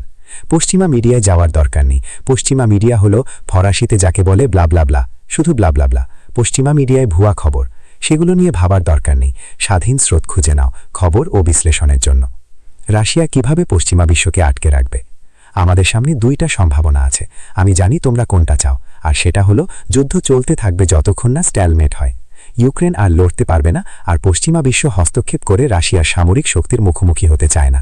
তাই যুদ্ধ অচলাবস্থায় গিয়ে থামবে, আর এখানেই ন্যাটোকে আটকে রাখা হয়েছে, চেকমেট করা হয়েছে পারমাণবিক যুদ্ধ ছাড়াই। কিন্তু আরেকটা সম্ভাবনা আছে, আর সেটা হলো যখন স্পষ্ট হয়ে যাবে যে ইউক্রেন যুদ্ধ হারছে। যখন স্পষ্ট হয়ে যাবে যে ইউক্রেন যুদ্ধ হারছে, উদাহরণস্বরূপ বাখমুতের যুদ্ধ এখন শেষের দিকে চলে এসেছে। রাশিয়ানরা বাখমুতকে ৩ দিক থেকে ঘিরে ফেলেছে, আর শেষ যে পথটা বাকি ছিল সেটা ধীরে ধীরে চাপা পড়ছে। পিঞ্চার চাপা দেওয়ার কৌশল এগিয়ে আসছে, তারা সেটা নিয়ে নেবে। আর যদি তারা তা করে ফেলে, তাহলে পুরো বাখমুতকে তারা ঘিরে ফেলবে। আর কেউ না কেউ এই ভয়ানক ভুলের জন্য মাথা হারাবে, কারণ এটা সামরিক বিজ্ঞানের একদম প্রাথমিক নিয়ম। তুমি শত্রুকে তোমাকে ৪ দিক থেকে ঘিরে ফেলতে দেবে না, ঠিক আছে? যদি আগামী কয়েকদিনের মধ্যে বাখমুতে এটাই ঘটে যায়, তাহলে বাখমুতে থাকা ইউক্রেনীয় বাহিনীকে আত্মসমর্পণ করতে হবে। তারা রাশিয়ার কাছে আত্মসমর্পণ করতে বাধ্য হবে, কারণ তারা আর লড়তে পারবে না। তারা আর কোনো অস্ত্র পাবে না, গোলাবারুদ পাবে না, নতুন সৈন্য আসবে না। তারা আত্মসমর্পণ করতে বাধ্য হবে। যদি বাখমুত আত্মসমর্পণ করে, তাহলে এটা পশ্চিমা প্রচার যন্ত্রের জন্য খুব বড় ধাক্কা হবে, আর এটা পশ্চিমা লোকদের মনে প্রভাব ফেলবে। আর এটা ন্যাটোকে যুদ্ধ আরও বাড়ানোর দিকে ঠেলে দিতে পারে, শুধু মুখ বাঁচানোর জন্য। আর যুদ্ধ বাড়ানোর এই চেষ্টা পারমাণবিক যুদ্ধের দিকে নিয়ে যেতে পারে। আমি জানি না এই দুইটা সম্ভাবনার মধ্যে কোনটা ভবিষ্যতে ঘটবে, কিন্তু আমরা শীঘ্রই জানতে পারব ইনশাআল্লাহ। আমি এখন এই দুইটার মধ্যে যেটা দিয়ে শেষ করতে চাই সেটা হলো, রাশিয়ার ইউক্রেনকে পরাজিত করার দরকার নেই এই যুদ্ধ জিততে। না, ইউক্রেনের রাশিয়ার কাছে আত্মসমর্পণ করারও দরকার নেই। রাশিয়ার যা করতে হবে তা হলো নিশ্চিত করা যে ইউক্রেনের যে লোকেরা রুশ ভাষায় কথা বলে এবং রাশিয়ার সমর্থক, তারা যারা অত্যাচারিত নয়, এটাই সব। যদি আমার সময় থাকত তাহলে কুরআনে নিয়ে যেতাম, যেখানে কুরআন তোমাদেরকে আদেশ করেছে ডনবাস, কাশ্মীর এবং পবিত্র ভূমিতে যারা অত্যাচারিত তাদের জন্য কি করতে হবে। ডনবাসে, কাশ্মীরে এবং পবিত্র ভূমিতে অত্যাচারিত লোকদের জন্য। তাই যদি রাশিয়া তার লোকদের অত্যাচার থেকে বাঁচাতে পারে এবং ক্রিমিয়াকে ধরে রাখতে পারে, তাহলে রাশিয়া যা চেয়েছিল তাই হয়েছে। আর যদি যুদ্ধ অচলাবস্থায় গিয়ে থামে এবং রাশিয়া এই অঞ্চল ধরে রাখে তাহলে রাশিয়া যুদ্ধ জিতে যাচ্ছে। আর এটাই শেষ। আর এটাই আমরা যেদিকে যাচ্ছি। আর আমার মতে এই দুই সম্ভাবনার মধ্যে আমি মনে করি পশ্চিমা বিশ্ব জানে যে রাশিয়ার কাছে পুটিনের কথা অনুসারে পুরো যুক্তরাষ্ট্রকে আধা ঘণ্টায় ধ্বংস করার ক্ষমতা আছে। তাই ব্রিটেনকে 10 মিনিটে শেষ করে দেওয়া যায়। হ্যাঁ, আমার অনুভূতি হলো যে এই যুদ্ধ আমাদের পারমাণবিক যুদ্ধের দিকে নিয়ে যাবে। কেন? কারণ এখানে ন্যাটো এবং রাশিয়া ছাড়া আরেকটা তৃতীয় পক্ষ আছে, একটা তৃতীয় অভিনেতা আছে, আর সেই তৃতীয় অভিনেতা হল ইসরায়েল রাষ্ট্র। সূরা আল মুরাতে আল্লাহ বলেছেন এবং বলেছেন একটা ছায়ার দিকে এগিয়ে যাও যা 3 ভাগে বিভক্ত। আমি 20 কিছু বছর আগে জেরুজালেম ইন দ্য কুরআন লিখেছিলাম, আর জেরুজালেম ইন দ্য কুরআনে আমি এটাকে দাজ্জাল হিসেবে চিনতে পেরেছি। আর দাজ্জালের পায়ের ছাপ 3 ভাগে, একদিন যেমন 1 বছর, একদিন যেমন 1 মাস, একদিন যেমন 1 সপ্তাহ নবীজির কথা অনুসারে। আর একদিন যেমন 1 বছরে দাজ্জাল আমাদেরকে এনসাইক্লোপিডিয়া ব্রিটানিকার কভারে দিয়েছে, সেটা জেরুজালেম ইন দ্য কুরআন বইয়ের কভারে আছে। আর একদিন যেমন 1 মাসে, 1 মাসের মতো একদিনে তিনি আমাদেরকে প্যাক্স আমেরিকানা দিয়েছেন। কিন্তু প্যাক্স ব্রিটানিকা থেকে প্যাক্স আমেরিকানার পরিবর্তন বড় বড় যুদ্ধ ছাড়া সম্ভব হয়নি। আর তাই আমি এই সিদ্ধান্তে পৌঁছেছি যে প্যাক্স আমেরিকানা থেকে প্যাক্স জুডেয়ার দিকে যাওয়ার জন্য, যেখানে ইসরায়েল বিশ্ব শাসন করবে, একটা বড় বড় যুদ্ধ দরকার। আর সেই বড় যুদ্ধটাই হলো মালহামা, আর্মাগেডন। তাই আমার মতে এখানে তৃতীয় একটা অভিনেতা কাজ করছে, আর সেই তৃতীয় অভিনেতা হলো ইসরায়েল আর ইসরায়েলি মোসাদ। তারা পারমাণবিক যুদ্ধ চায়, আর যখন পারমাণবিক যুদ্ধ হবে তারা আশা করে যে এই দুই পক্ষ ন্যাটো ও রাশিয়া পরস্পরকে ধ্বংস করে ফেলবে। তখন আর ন্যাটো থাকবে না, রাশিয়া থাকবে না, চীন থাকবে না, আর ইসরায়েল এগিয়ে এসে বিশ্বের শাসক রাষ্ট্র হয়ে উঠবে এবং প্যাক্স জুডেয়া প্রতিষ্ঠা করবে। আর এই কারণেই আমার সন্দেহ এই যুদ্ধ আমাদের পারমাণবিক যুদ্ধের দিকে নিয়ে যাবে। আমরা দোয়া করি যেন আল্লাহ সুবহানাহু ওয়া তাআলা এখানে উপস্থিত সবাইকে বরকত দেন, যারা এখন চিন্তা করতে শুরু করেছে, কুরআনের দিকে ফিরেছে, কুরআনের আয়াতগুলো যুক্ত করতে শিখেছে, ইতিহাসের ডটগুলো যুক্ত করতে শিখেছে, যেমন আমি আজ তোমাদের জন্য করে দেখিয়েছি। বিদেশি ভাই বোনেরা, আমিন। আমাকে ভালোবাসতে দাও। আর তোমাদের মধ্যে যে কেউ ইহুদি খ্রিস্টান জোটের দিকে ফিরে যাবে বন্ধুত্ব ও মৈত্রীর জন্য, তুমি আর আমাদের লোক নও, তুমি তাদের লোক হয়ে যাবে। আল্লাহ দুষ্ট লোকদের হিদায়াত দেন না। দুষ্ট লোকদের জন্য কোনো সন্দেহ নেই যে আধুনিক পশ্চিমা সভ্যতা এখন সেই লোকদের নিয়ন্ত্রণে যারা ইহুদিদের সাথে জোট বেঁধেছে। এটা একটা ইহুদি খ্রিস্টান সভ্যতা, এটাই শেষ। আর এটা একটা ইহুদি খ্রিস্টান সভ্যতা, এটাই শেষ। আর আল্লাহ যখন আমাদেরকে নিষেধ করেন যে তাদের সাথে বন্ধুত্ব ও জোট করা যাবে না, তিনি ঠিক এই জোটের কথাই বলছেন। আর তুরস্ক ঠিক এটাই করেছে যখন তুরস্ক ন্যাটোতে যোগ দিয়েছে, আর আজও তুরস্ক ন্যাটোর সদস্য থেকে এটা করে যাচ্ছে। আল্লাহ এটা নিষেধ করেছেন। ইয়াজুজ ও মাজুজের সাথে কি কোনো সম্পর্ক আছে?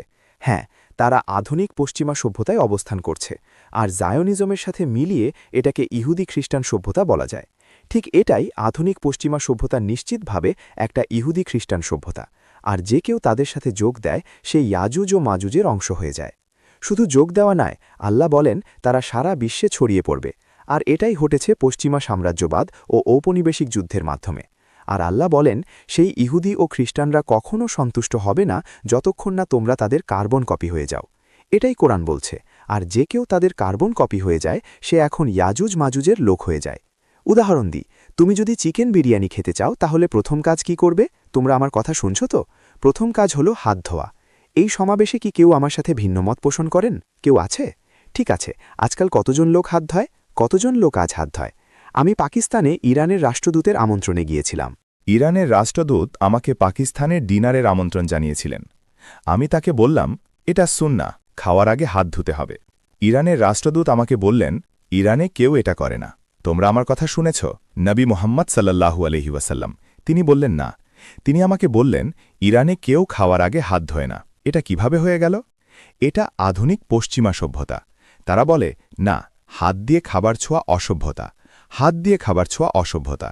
তোমরা হাত দিয়ে খাবার ছুঁয়ো না, কাটলারি, চামচ কাটা ব্যবহার করতে হবে। খাওয়ার আগে হাত ধোয়া বন্ধ করার মুহূর্ত থেকেই তুমি ইয়াজুজ মাজুজের জামাতে যোগ দিয়েছ। যখন আমরা টয়লেটে যাই আমরা পানি দিয়ে পরিষ্কার করি, এটাকে বলে ইস্তিনজা। পানি না ব্যবহার করলে আমরা পরিষ্কার বোধ করি না। কিন্তু আধুনিক পশ্চিম বলে এসেছে পানি ব্যবহার করা অসভ্যতা, তোমাকে টয়লেট পেপার ব্যবহার করতে হবে।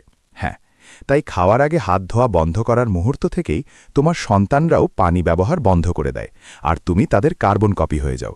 কারণ এখন তুমি শুধু টয়লেট পেপার ব্যবহার করো, তুমি তাদের জামাতের অংশ হয়ে গেছ। ভালো। পরের প্রশ্ন, ভালো প্রশ্ন।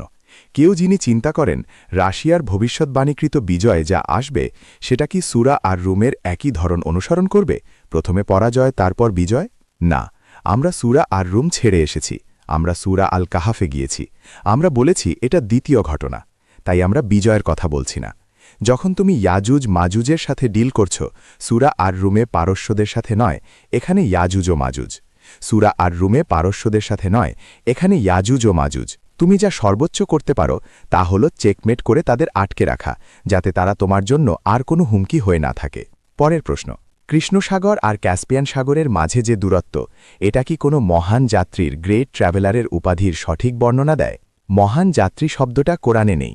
কোরআন মহান যাত্রী শব্দটা ব্যবহার করেনি। মহান যাত্রী শব্দটা হাদিসে আছে, যা ইহুদিদের কাছ থেকে এসেছে। আরবরা মদিনায় একটা প্রতিনিধি দল পাঠিয়েছিল ইহুদিদের কাছে, জিজ্ঞাসা করতে যে এই লোকটা নাবিজি সত্যি নাবি কিনা। ইহুদিরা 3টে প্রশ্ন করতে বলেছিল, তার মধ্যে একটা ছিল মহান যাত্রী সম্পর্কে। তাই মহান যাত্রী শব্দটা আমাদের কাছ থেকে আসেনি, তাদের কাছ থেকে এসেছে। কোরআন জুলকারনাইনকে বর্ণনা করেছে, যিনি এক প্রান্ত থেকে আরেক প্রান্তে যাত্রা করেছেন। এক প্রান্তে ছিল কৃষ্ণসাগর, আর অন্য প্রান্তে থাকতে হবে ক্যাসপিয়ান সাগর। এটাই তার যাত্রার ভৌগোলিক অবস্থান। তারপর তিনি তৃতীয় যাত্রা করেন, যা তাকে ককেশাস পর্বতমালার মাঝখানে নিয়ে যায়। আর সেখানে একটা জাতি তার সাথে দেখা করে আর বলে, হে জুলকারনাইন, ইয়াজুজ ও মাজুজ আমাদের দেশে ফাসাদ সৃষ্টি করছে, তুমি কি আমাদের সাহায্য করতে পারো? তুমি কি বাঁধ তৈরি করে দিতে পারো? তিনি তাদের বলতে পারতেন, আমার কোনো সমস্যা নেই, আমি ঢোকে পড়ে তাদেরকে পিটিয়ে শেষ করে দিতে পারি। কিন্তু তিনি তা করেননি। যদিও আল্লাহ তাকে যে ক্ষমতা দিয়েছিলেন, তিনি যা খুশি তাই করতে পারতেন, তবুও তিনি বাঁধ তৈরি করতে রাজি হয়েছেন। এটা ইঙ্গিত করে যে ইয়াজুজ মাজুজ এতটাই শক্তিশালী যে তাদের পরাজিত করা যায় না। তুমি শুধু তাদের আটকে রাখতে পারো বা বাঁধ দিয়ে ধরে রাখতে পারো। তাই প্রথম ঘটনায় এটা লোহা ও গলিত তামার বাঁধ ছিল। এখন আমরা দ্বিতীয় ঘটনায় এসেছি, আর আমরা জানি না এবার তিনি কিভাবে তাদের আটকে রাখবেন। দুঃখের বিষয় হল, আজকের পুরো ইসলামী আলিম জগতে আমিই একমাত্র আলিম যিনি কোরআনকে এইভাবে ব্যাখ্যা করছেন, আর কেউ নেই। ফলে সাধারণ মানুষ বলছে, কিভাবে তিনি ঠিক হবেন আর সবাই ভুল হবে? এটা সম্ভব নয়, এটা সম্ভব নয়। তাই তারা আমাকে প্রত্যাখ্যান করে, তারা আমাকে রিজেক্ট করে। আর আমার উত্তর হল, যদি আমি কোরআনকে সঠিকভাবে ব্যাখ্যা করে থাকি তাহলে এটাই সত্য। তোমরা যা খুশি বলতে পারো, কিন্তু সত্যকে জয়ী হতেই হবে, সত্যকে জয়ী হতেই হবে। আর যদি আমি কোরআনকে ভুলভাবে ব্যাখ্যা করে থাকি তাহলে আমাকে ভুলে যাওয়া হবে। কিন্তু আমি এই বিষয়ে 25 বছর ধরে শেখাচ্ছি। তোমাদের মধ্যে কেউ কেউ তখনও জন্মায়নি যখন আমি নিউ ইয়র্ক থেকে এই বিষয় শেখানো শুরু করি। আর এই 25 বছরে আমি যা দেখেছি তা হল ক্রমাগত অগ্রগতি, কাফেলা এগিয়ে চলছে। আর আমি যথেষ্ট দীর্ঘায়ু পেয়েছি যাতে দেখতে পাই যে আজকাল অনেক যুবক আমার সাথে একমত হয়েছে যে হ্যাঁ, আমি কোরআনকে সঠিকভাবে ব্যাখ্যা করেছি। পরের প্রশ্নটা সুন্দর, কিন্তু এতে যথেষ্ট চিনি নেই। ইসলামী বিশ্বের ভূমিকা কি রাশিয়া ও ন্যাটোর মধ্যকার বিষয়ে? এটা কি গুরুত্বপূর্ণ হবে? উত্তর, মুসলিমরা রাশিয়ান সশস্ত্র বাহিনীতে অসাধারণ সাহস ও বীরত্বের সাথে লড়াই করছে। চেচেন সশস্ত্র বাহিনী ইউক্রেনে লড়াই করে নিজেদের বীরত্ব ও সাহসের জন্য বিশেষভাবে খ্যাতি অর্জন করেছে। আর রাশিয়ায় অন্যান্য বড় সংখ্যক মুসলিম আছে, যেমন তাতারদের মধ্যে রাশিয়ায় মুসলিমরা আছে, যেমন তাতারদের মধ্যে রাশিয়ার অন্যান্য অংশে, যারা ইতিমধ্যে রাশিয়ান সশস্ত্র বাহিনীতে লড়াই করছে। তাই তোমার প্রশ্নের উত্তর হল, মুসলিমরা ইতিমধ্যে তাদের খ্রিস্টান ভাইদের সাথে একটা জোট গড়ে তুলেছে। ধন্যবাদ। কার্নানাইন 2 জন লোকের কাছে গিয়েছিলেন যেখানে সূর্য অস্ত যায় না। আমি জানি না তুমি এটা কোথা থেকে পেলে, এটা কোরআন থেকে নয়। কোরআন কি এটা বলে না? কোরআন বলে যে জুলকারনাইন শামস পশ্চিমের দিকে যাত্রা করেছিলেন। মা শামস মানে পশ্চিমের সূর্য, আর তিনি পশ্চিমের সূর্যকে দেখেছেন একটা অন্ধকার ও কাদাময় পানির মধ্যে অস্ত যেতে। এর অর্থ এটা নয় যে সূর্য পানিতে ডুবে যাচ্ছে, একদমই না। এর অর্থ হলো সেই দিকে যেখানে একটা অন্ধকার ও কাদাময় জলাশয় আছে। তাই কৃষ্ণসাগর, যেখানে তিনি সূর্যকে অস্ত যেতে দেখেছেন। আর যখন তিনি তুলামস পূর্ব বা সূর্যোদয়ের দিকে যাত্রা করেন, তখন তিনি বিপরীত দিকে যান। সূর্য পূর্ব থেকে উঠে পশ্চিমে অস্ত যায়, আল্লাহ কোরআনে যেমন বলেছেন। যদি কোনো বোকালোক আমাকে বলে যে একদিন সূর্য পশ্চিম থেকে উঠবে, আমি তাকে বলবো কিন্তু এটা কোরআনের সাথে সাংঘর্ষিক। তাই তোমার বাজে কথা নিয়ে যেখানে খুশি নিয়ে যাও। হ্যাঁ, যদি আমাদের নবী আল্লাহর রহমত ও শান্তি তার উপর বর্ষিত হোক ভবিষ্যৎবাণী করেছেন যে একদিন সূর্য পশ্চিম থেকে উঠবে, আর আল্লাহ কোরআনে বলেন আল্লাহর সৃষ্টির কোনো পরিবর্তন হয় না, তাহলে সূর্য আক্ষরিকভাবে পশ্চিম থেকে উঠতে পারে না। তুমি শুধু 5 রুপির বুদ্ধি দরকার এটা বোঝার জন্য। 5 রুপিই যথেষ্ট যে 5 রুপিই যথেষ্ট যে এটা আক্ষরিক হতে পারে না, তাই সূর্যের পশ্চিম থেকে উঠা আক্ষরিক নয়, এটাকে ব্যাখ্যা করতে হবে। এটা একটা ভুয়া সূর্যোদয় হবে যা সত্যিকারের সূর্যোদয়কে প্রতিস্থাপন করার ভান করবে, আর এটা এসেছে আধুনিক পশ্চিমা সভ্যতার সাথে। ঠিক বলেছি। এক সেকেন্ড। আর কোরআন বলে যে তিনি সূর্যাস্তের দিকে যাত্রা করেছেন, ঠিক আছে, তারপর তিনি বিপরীত দিকে সূর্যোদয়ের দিকে যাত্রা করেন। তাই যদি কখনো সূর্য পশ্চিম থেকে উঠে তাহলে এটা ভুল হয়ে যাবে, তোমাকে এটাকে বদলাতে হবে। এখন প্রথম যাত্রাটা আর সূর্যাস্তের দিকে থাকবে না, তোমাকে কোরআন বদলাতে হবে, প্রথম যাত্রাটা এখন সূর্যোদয়ের দিকে হবে। এটা পুরো বাজে কথা। আর এটা আমাদের কাছে একদম স্পষ্ট। যে কেউ চাঁদের দিকে তাকালে বুঝতে পারে চাঁদ নিজে আলো দেয় না, চাঁদের আলো ধার করা আলো, সূর্যই আলো দেয়। আর এটাই আল্লাহ কোরআনে বলেছেন। তিনি সূর্যকে বর্ণনা করেছেন যিনি আলো দেন, আর চাঁদকে বর্ণনা করেছেন যার আলো সূর্য থেকে আসে। আর যখন তিনি চাঁদকে মঞ্জিল বা স্তর দিয়েছেন, বৃদ্ধি ও হ্রাসের স্তর, যাতে আমরা সময় মাপতে পারি, তোমাকে চাঁদের দিকে তাকাতে হবে। যদি পৃথিবী সমতল হতো তাহলে অর্ধচন্দ্রাকার চাঁদে একটা সোজা রেখা দেখা যেত।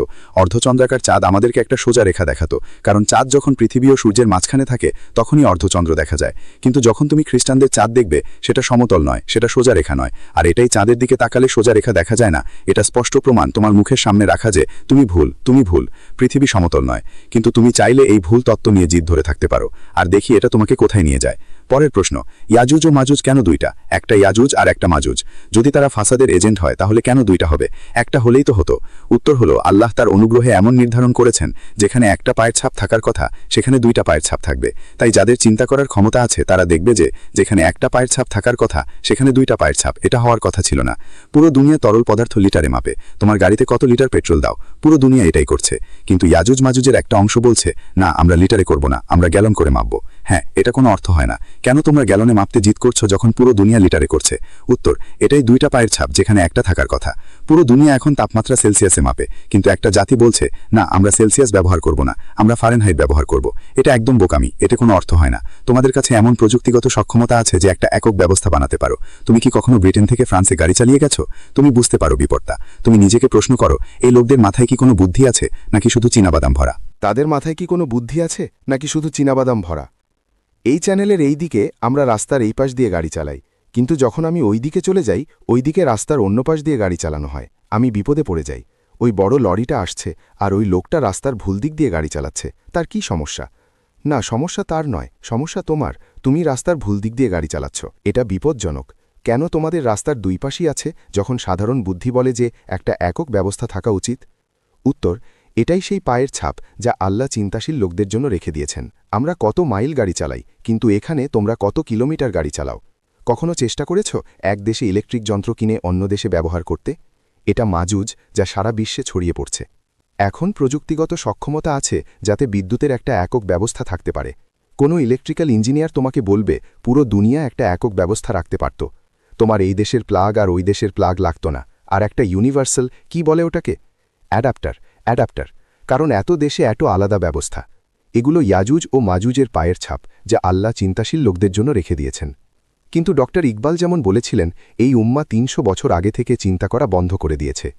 যখন তুমি বিয়ে করতে চাও, যদি তুমি যুবক হও আর বিয়ে করতে হবে, তাহলে আমার কথা শোনো। নিশ্চিত করো যে সে চিন্তা করতে পারে। সে তোমার কাছে হয়তো সে খুব সুন্দর লাগতে পারে, কিন্তু তার মাথায় শুধু চীনা বাদাম ভরা, ঠিক আছে? নিশ্চিত করো তুমি এমন স্বামী বেছে নাও যে চিন্তা করতে পারে, নইলে তোমার সন্তানরা বোকা হয়ে যাবে। আর একইভাবে যখন তুমি বিয়ে করতে চাও আর মেয়ে খুঁজছ, তাহলে নিশ্চিত করো যে সে চিন্তা করতে পারে, নইলে তোমার সন্তানরা কী ধরনের হবে? চিন্তা করার ক্ষমতা খুব গুরুত্বপূর্ণ। একজনের বুদ্ধিমত্তা তার সৌন্দর্য বা সুদর্শনতার চেয়ে অনেক বেশি গুরুত্বপূর্ণ। হ্যাঁ, এই প্রশ্নটা শোনো। আমি চাইতাম তোমরা এটার উত্তর দিতে আমার বদলে। ভাইকিংরা ইউক্রেনের কেতে বসতি স্থাপন করেছিল। আমরা কি ধরে নিতে পারি যে ইয়াজুজ ও মাজুজ ভাইকিংদের সাথে যুক্ত, যা বর্তমান ঘটনার ব্যাখ্যা দেবে? না। যখন আমরা কোরআনে যাই, কোরআন আমাদের বলে যে ইয়াজুজ ও মাজুজ যখন মুক্তি পাবে তখন তারা সারা বিশ্বে ছড়িয়ে পড়বে। শুধু তখনই এই লোকদেরকে সেই শহরে জেরুজালেমে ফিরিয়ে আনা হবে। ভাইকিংরা কখনো সারা বিশ্বে ছড়িয়ে পড়েনি। ভাইকিংরা কখনো ইহুদিদেরকে জেরুজালেমে ফিরিয়ে আনেনি। তাই তোমার চিন্তাকে কোরআনে প্রথিত করার সময় এসেছে। কোরআন থেকে বিচ্যুত হয় না। এই সভ্যতাই সারা বিশ্বে ছড়িয়ে পড়েছে পাশ্চিমা সাম্রাজ্যবাদ ও উপনিবেশিক যুদ্ধের মাধ্যমে। আর এই সভ্যতাই পবিত্র ভূমিকে ইহুদিদের জন্য মুক্ত করে দিয়েছে। আর এই সভ্যতাই তাদেরকে ফিরিয়ে এনেছে জেরুজালেমকে পুনরুদ্ধার করে নিজেদের বলে দাবি করার জন্য। তাই ইয়াজুজ ও মাজুজ এই সভ্যতার মধ্যে অবস্থান করছে। পরের প্রশ্ন, মহাযুদ্ধ কখন হবে? তুমি কি ভবিষ্যৎবাণী করতে পারো? হ্যাঁ, আমি পারি। উত্তর, মহাযুদ্ধ শীঘ্রই হবে। কত শীঘ্রই আমি জানি না। পরের প্রশ্ন, আমি চিন্তা করছি দাগিস্তানে চলে যাওয়ার কথা। তুমি কি দাগিস্তানের চেয়ে ভালো কোনো জায়গা মনে করো? হিজরত করার জন্য সবচেয়ে ভালো জায়গা হলো ইয়াজুজ মাজুজের দেশ থেকে বেরিয়ে যাওয়া। যুক্তরাষ্ট্র থেকে বেরিয়ে যাও, কানাডা থেকে বেরিয়ে যাও, ব্রিটেন থেকে বেরিয়ে যাও, ফ্রান্স, জার্মানি, বেলজিয়াম, হল্যান্ড থেকে বেরিয়ে যাও, অস্ট্রেলিয়া থেকে বেরিয়ে যাও। কিন্তু শোনো, এখানেই তো টাকা পয়সা আছে, তাই আমাদের যেতে হয় যেখানে টাকা আছে। নবীজি বলেছেন, মানুষ দাজ্জালের রুটির জন্য তার পিছনে যাবে, সে রুটির পাহাড় নিয়ে আসবে আর মানুষ তার রুটির জন্য তার পিছনে যাবে। এটাই তোমরা করছো। তারা বলে পাকিস্তান তো জাহান্নাম, এটা জান্নাত, ব্রিটেন তো ব্রিটেন, স্বর্গ, কে পাকিস্তানে ফিরে যেতে চায়? আর তারা পাকিস্তানকে গালি দিতে শুরু করে, সব নোংরামি, দুর্নীতি সবকিছু বলতে থাকে। হ্যাঁ, একই লোকেরা। আর এখানে আমাদের এত স্বাধীনতা আছে, এটা আছে, ওটা আছে, আরও কত কিছু। আমি বললাম, ভালো, আমি 1.5 বছর আগে পাকিস্তানে গিয়েছিলাম, 5 মাস ছিলাম, পুরো পাকিস্তান ঘুরেছি। আমি পেশাওয়ারে দুম্বা, ভেড়ার মাংস খেয়ে খুব মজা পেয়েছি। কিন্তু 5 মাসে পাকিস্তানে আমি একটা মেয়েকেও পা খোলা দেখিনি, একজনও না। পুরো পাকিস্তানে একজনও না। আজকের দুনিয়ায় এমন কোনো জায়গা আছে যেখানে এই রেকর্ড পাওয়া যাবে? কোথায় এমন জায়গা আছে যেখানে একজন মেয়েরও পা খোলা দেখা যায় না? আর তুমি এখানে ব্রিটেনে ফিরে এসে বলো, এখানে তো সবাই নগ্ন, আর তুমি বলো এটা আরামদায়ক জায়গা, এখানে থাকতে ভালো লাগে। কিন্তু নবীজি বলেছেন, যখন সে আসবে দাজ্জাল, সে একটা নদী আর আগুন নিয়ে আসবে। কিন্তু তার নদীটা আসলে আগুন, আর তার আগুনটা নদীর ঠান্ডা পানি। তাই তোমরা যাকে এখানে ব্রিটেনে জান্নাত মনে করো আর ব্রিটেনের প্রশংসা গাও, এটা আসলে নদী নয়, এটা আগুন। তোমরা তোমাদের ঈমান হারিয়ে ফেলবে, তোমাদের সন্তানরা ঈমান হারাবে। হ্যাঁ, তোমাদের নাতি নাতনিরা সকালের নাশতায় বেকন আর ডিম খাবে, ওয়াইন পান করবে। ওহ, হয়তো তারা ইতিমধ্যেই করছে, হয়তো তারা ইতিমধ্যেই করছে। আর যখন তুমি পাকিস্তানে ফিরে যাও, বাংলাদেশে ফিরে যাও, মিশরে ফিরে যাও, ইরানে ফিরে যাও, মরক্কোতে ফিরে যাও, আলজেরিয়ায় ফিরে যাও, তখন বলো এটা জাহান্নাম। না, এটা জাহান্নাম নয়, এটা আগুন নয়, এটা নদী। কারণ তাদের দারিদ্র্যের মধ্যেও, এখানে যেখানে এত ধনসম্পদ, তাদের দারিদ্র্যের মধ্যেও ঈমান আছে। এই যুদ্ধে পাকিস্তানের ভূমিকা কী ছিল, যদি কোনো থেকে থাকে? যদি ইমরান খান পাকিস্তানে ক্ষমতায় থাকতেন, তাহলে পাকিস্তান রাশিয়ার সাথে খুবই যুক্তিসঙ্গত বন্ধুত্ব গড়ে তুলত, আর এটা পাকিস্তানের জন্য সম্পূর্ণ লাভজনক হতো। চীনের সাথে যে ধরনের সম্পর্ক পাকিস্তান স্থাপন করেছে, একই ধরনের সম্পর্ক রাশিয়ার সাথে স্থাপন করা। কিন্তু যেই কালো বিপ্লব এলো আর ইমরান খান ক্ষমতা থেকে সরিয়ে দেওয়া হলো, তুমি দেখতে পাচ্ছ পাকিস্তান এখন রাশিয়া থেকে দূরত্ব বজায় রাখছে। পাকিস্তানের সর্বশেষ আর্মি চিফ অফ স্টাফ, তার নাম কি? বাজওয়া। পাকিস্তানের সর্বশেষ আর্মি চিফ অফ স্টাফ খোলাখুলি রাশিয়া বিরোধী ছিলেন, খোলাখুলি রাশিয়া বিরোধী। আর এই নতুন সরকার পাকিস্তানে ক্ষমতায়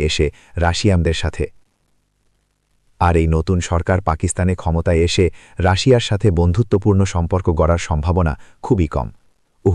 কিছু লোক খবর ছড়াচ্ছে, আর আমি সেই খবর মেনে নিচ্ছি না যতক্ষণ না প্রমাণ পাই। আমি মেনে নেব না যে পাকিস্তান ইউক্রেনকে অস্ত্র পাঠাচ্ছে ইউক্রেনকে সাহায্য করার জন্য, ঠিক আছে? আমি তা মেনে নেব না যতক্ষণ না পাকিস্তান সরকারের কাছ থেকে বা ইউক্রেন সরকারের কাছ থেকে নিশ্চিতকরণ পাই যে পাকিস্তান সত্যি ইউক্রেনকে অস্ত্র পাঠাচ্ছে। যদি এটা সত্যি হয়, তাহলে পাকিস্তান সরকার এখন পাকিস্তানের জনগণের সাথে বিশ্বাসঘাতকতা করছে। যখন আমি নতুন ছিলাম, তখন আমরা অভ্যস্ত হয়ে গিয়েছিলাম যে পাকিস্তানের সরকারগুলো জনগণের সাথে বিশ্বাসঘাতকতা করে। এই ভিডিওটা পাকিস্তানের অনেক লোক দেখবে, তাই আমি একবারই বলছি, যদি তুমি পাকিস্তানে থাকো, আমি সেপ্টেম্বরের শেষ পর্যন্ত অপেক্ষা করব। আমি আগস্ট ও সেপ্টেম্বর মাসে দক্ষিণ আফ্রিকার মাইসিয়াসে থাকব, ইনশাআল্লাহ। আর যদি পাকিস্তানে অনুকূল পরিবর্তন হয় আর আমার পাকিস্তানের টিম আমাকে বলে যে আমার জন্য সেখানে যাওয়া নিরাপদ, তাহলে আমি যাব। নইলে যদি নিরাপদ না হয়, তারা আমাকে নানাশি, নাশতা, খুন করে ফেলবে, ঠিক আছে? তারপর আমি অক্টোবর মাস পুরোটা পাকিস্তানে কাটাতে চাই, ইনশাআল্লাহ। আমার জামাই যে এখানে আছে, সে কাশ্মীর থেকে, তার বাবাও কাশ্মীর থেকে, তার মা এখানে আছেন। আমি খুব ভালোবাসি কাশ্মীরের কোটি গ্রামে গিয়ে তাদের পরিবারের বাড়ি দেখতে। কোটি, হ্যাঁ। আর পেশাবারে দুম্বা খেতে যেতে, লাহোর আবার দেখতে যেতে, আর পাকিস্তানের করাচিতে, যেখানে আমি অক্টোবর মাসে পড়াশোনা করেছিলাম, ইনশাআল্লাহ। আমি খুব ভালোবাসি সেখানে গিয়ে অক্টোবর মাস পুরোটা পাকিস্তানে কাটাতে চাই, ইনশাআল্লাহ। আর আমি সেখানে গিয়ে নতুন প্রজন্মের ইসলামী আলিমদের জন্য বীজ বপন করতে চাই, যারা আগামীকাল এসে আজকে আমি যা করেছি তার চেয়েও ভালো করবে, ইনশাআল্লাহ। হ্যাঁ, ইউক্রেনে যে যুদ্ধ চলছে, এটা দেশটাকে কিভাবে প্রভাবিত করবে? এটা ইতিমধ্যেই বলকান অঞ্চলকে প্রভাবিত করছে। বলকানের জন্য ফাঁদ পাতা হয়েছিল অটোমান সাম্রাজ্যের দ্বারা। অটোমান সাম্রাজ্য অর্থোডক্স খ্রিস্টানদের বিরুদ্ধে ভুয়া জিহাদে লিপ্ত হয়েছিল। অটোমান সাম্রাজ্য তাদের পরাজিত করত, তারপর তাদের নারীদের দাসী বানিয়ে নিত, আর নারীরা হারেমে গবাদি পশুর মতো থাকত। আর অটোমান সুলতানরা কখনো বিয়ে করত না, তারা শুধু ক্যাথলিক নারীদের থেকে সন্তান জন্ম দিত। অটোমান সাম্রাজ্য অর্থোডক্স খ্রিস্টানদের ছেলেদের নিয়ে যেত, যাতে যুদ্ধবিরতি হয় তার জন্য তোমাকে তোমাদের ছেলেদের একটা নির্দিষ্ট সংখ্যা দিতে হতো। তারা সবচেয়ে উজ্জ্বল, সবচেয়ে ভালো এবং সবচেয়ে সাহসী ছেলেদের নিয়ে যেত। তাদের জোর করে ইসলামে ধর্মান্তরিত করত, তারপর তাদের প্রশিক্ষণ দিত এবং শিক্ষা দিত, যাতে তারা অটোমান সাম্রাজ্যের সেনাবাহিনীর অভিজাত যোদ্ধা বাহিনী জ্যানিস্যারিস হয়ে উঠতে পারে। তাই যদি ইসলামের ইতিহাসের লেখকদের হৃদয়ে অর্থোডক্স খ্রিস্টানদের প্রতি অফুরন্ত ঘৃণা থাকে, তাদের দোষ দিও না, তাদের দোষ দিও না। আমার কাছে কুমিরের অশ্রু নিয়ে কাঁদতে এসো না যে অর্থোডক্স খ্রিস্টানরা এটা ওটা করছে। কুমিরের অশ্রু ফেলো না যখন তোমরা অটোমান সাম্রাজ্যকে সমর্থন করেছিলে। যখন তোমরা মুসলিম হয়েছিলে, বসনিয়ানরা মুসলিম হয়েছিল, তারা আগে খ্রিস্টান ছিল। আর যখন তোমরা মুসলিম হয়েছ, তখন তোমরা জোর করে, যখন তোমরা মুসলিম হয়েছিলে তখন তোমরা অটোমান সাম্রাজ্যের সাথে যোগ দিয়েছিলে এবং তোমাদের নিজের ভাই খ্রিস্টানদের বিরুদ্ধে অটোমান সাম্রাজ্যকে সমর্থন করেছিলে। আর এখন বলকানের মুসলিমরা ফাঁদে পড়ে গেছে, তারা ফাঁদে পড়েছে, ন্যাটোও ফাঁদে পড়েছে। তারা যা খুশি করতে পারে, কিন্তু এই ফাঁদ থেকে বের হতে পারবে না। তাই তারা আমাকে সব রকম নোংরা নামে ডাকে। এটাই এখন তারা করতে পারে, কারণ তারা কোরআনের দিকে যেতে চায় না, তারা জ্ঞানের জন্য কোরআনের দিকে যেতে চায় না। কিন্তু চিন্তা করো না, চিন্তা করো না, এই কাফেলা এগিয়ে যাবে। যতই তুমি ঘেউ ঘেউ করো, কুকুর ঘেউ ঘেউ করতেই থাকবে। এই কোরআন এগিয়ে যাবে, এই কাফেলা এগিয়ে যাবে, কারণ আমরা কোরআনের সঠিক দিকে আছি, আমরা কোরআনের প্রতি বিশ্বাস্ত। আর কোরআন যেসব খ্রিস্টান লেখকদের বা খ্রিস্টানদের ঘৃণা করে, যাদের তুমি ঘৃণা করো আর অবজ্ঞা করো, কোরআন তাদের সম্পর্কে বলেছে যে তারা আমাদের মুসলিমদের প্রতি সবচেয়ে বেশি ভালোবাসা ও স্নেহ পোষণ করবে। তাই ইউক্রেনের যুদ্ধ বলকান অঞ্চলে তার প্রভাব ফেলছে, কারণ তারা সবাই ইউক্রেনকে সমর্থন করছে রাশিয়ার বিরুদ্ধে। যখন রাশিয়া হলো রোম, আর রাশিয়া আল্লাহ সাহায্য পাচ্ছে। পরের প্রশ্ন, যুক্তরাজ্য পারমাণবিক যুদ্ধে কতক্ষণ টিকবে? ব্রিটেনের জন্য পারমাণবিক যুদ্ধ 10 মিনিটের বেশি চলবে না। হ্যাঁ, যদি রাশিয়ার প্রেসিডেন্ট বলে থাকেন যে আমরা পুরো যুক্তরাজ্যকে আধা ঘন্টায় ধ্বংস করে দিতে পারি, তাহলে ব্রিটেনকে ধ্বংস করতে কতক্ষণ লাগবে? ওহো, উত্তর 10 মিনিটের বেশি নয়, এটাই সব। আর যদি আমাদের পরিবার পশ্চিম ছেড়ে যেতে না চায়, তাহলে আমরা কি করব? প্রশ্নটা শুনেছ? উত্তর, এই জাহাজ ডুবছে, আর কিছুই এই জাহাজকে ডুবতে বাধা দিতে পারবে না। যদি আর কিছুই এই জাহাজকে ডুবতে বাধা দিতে পারবে না।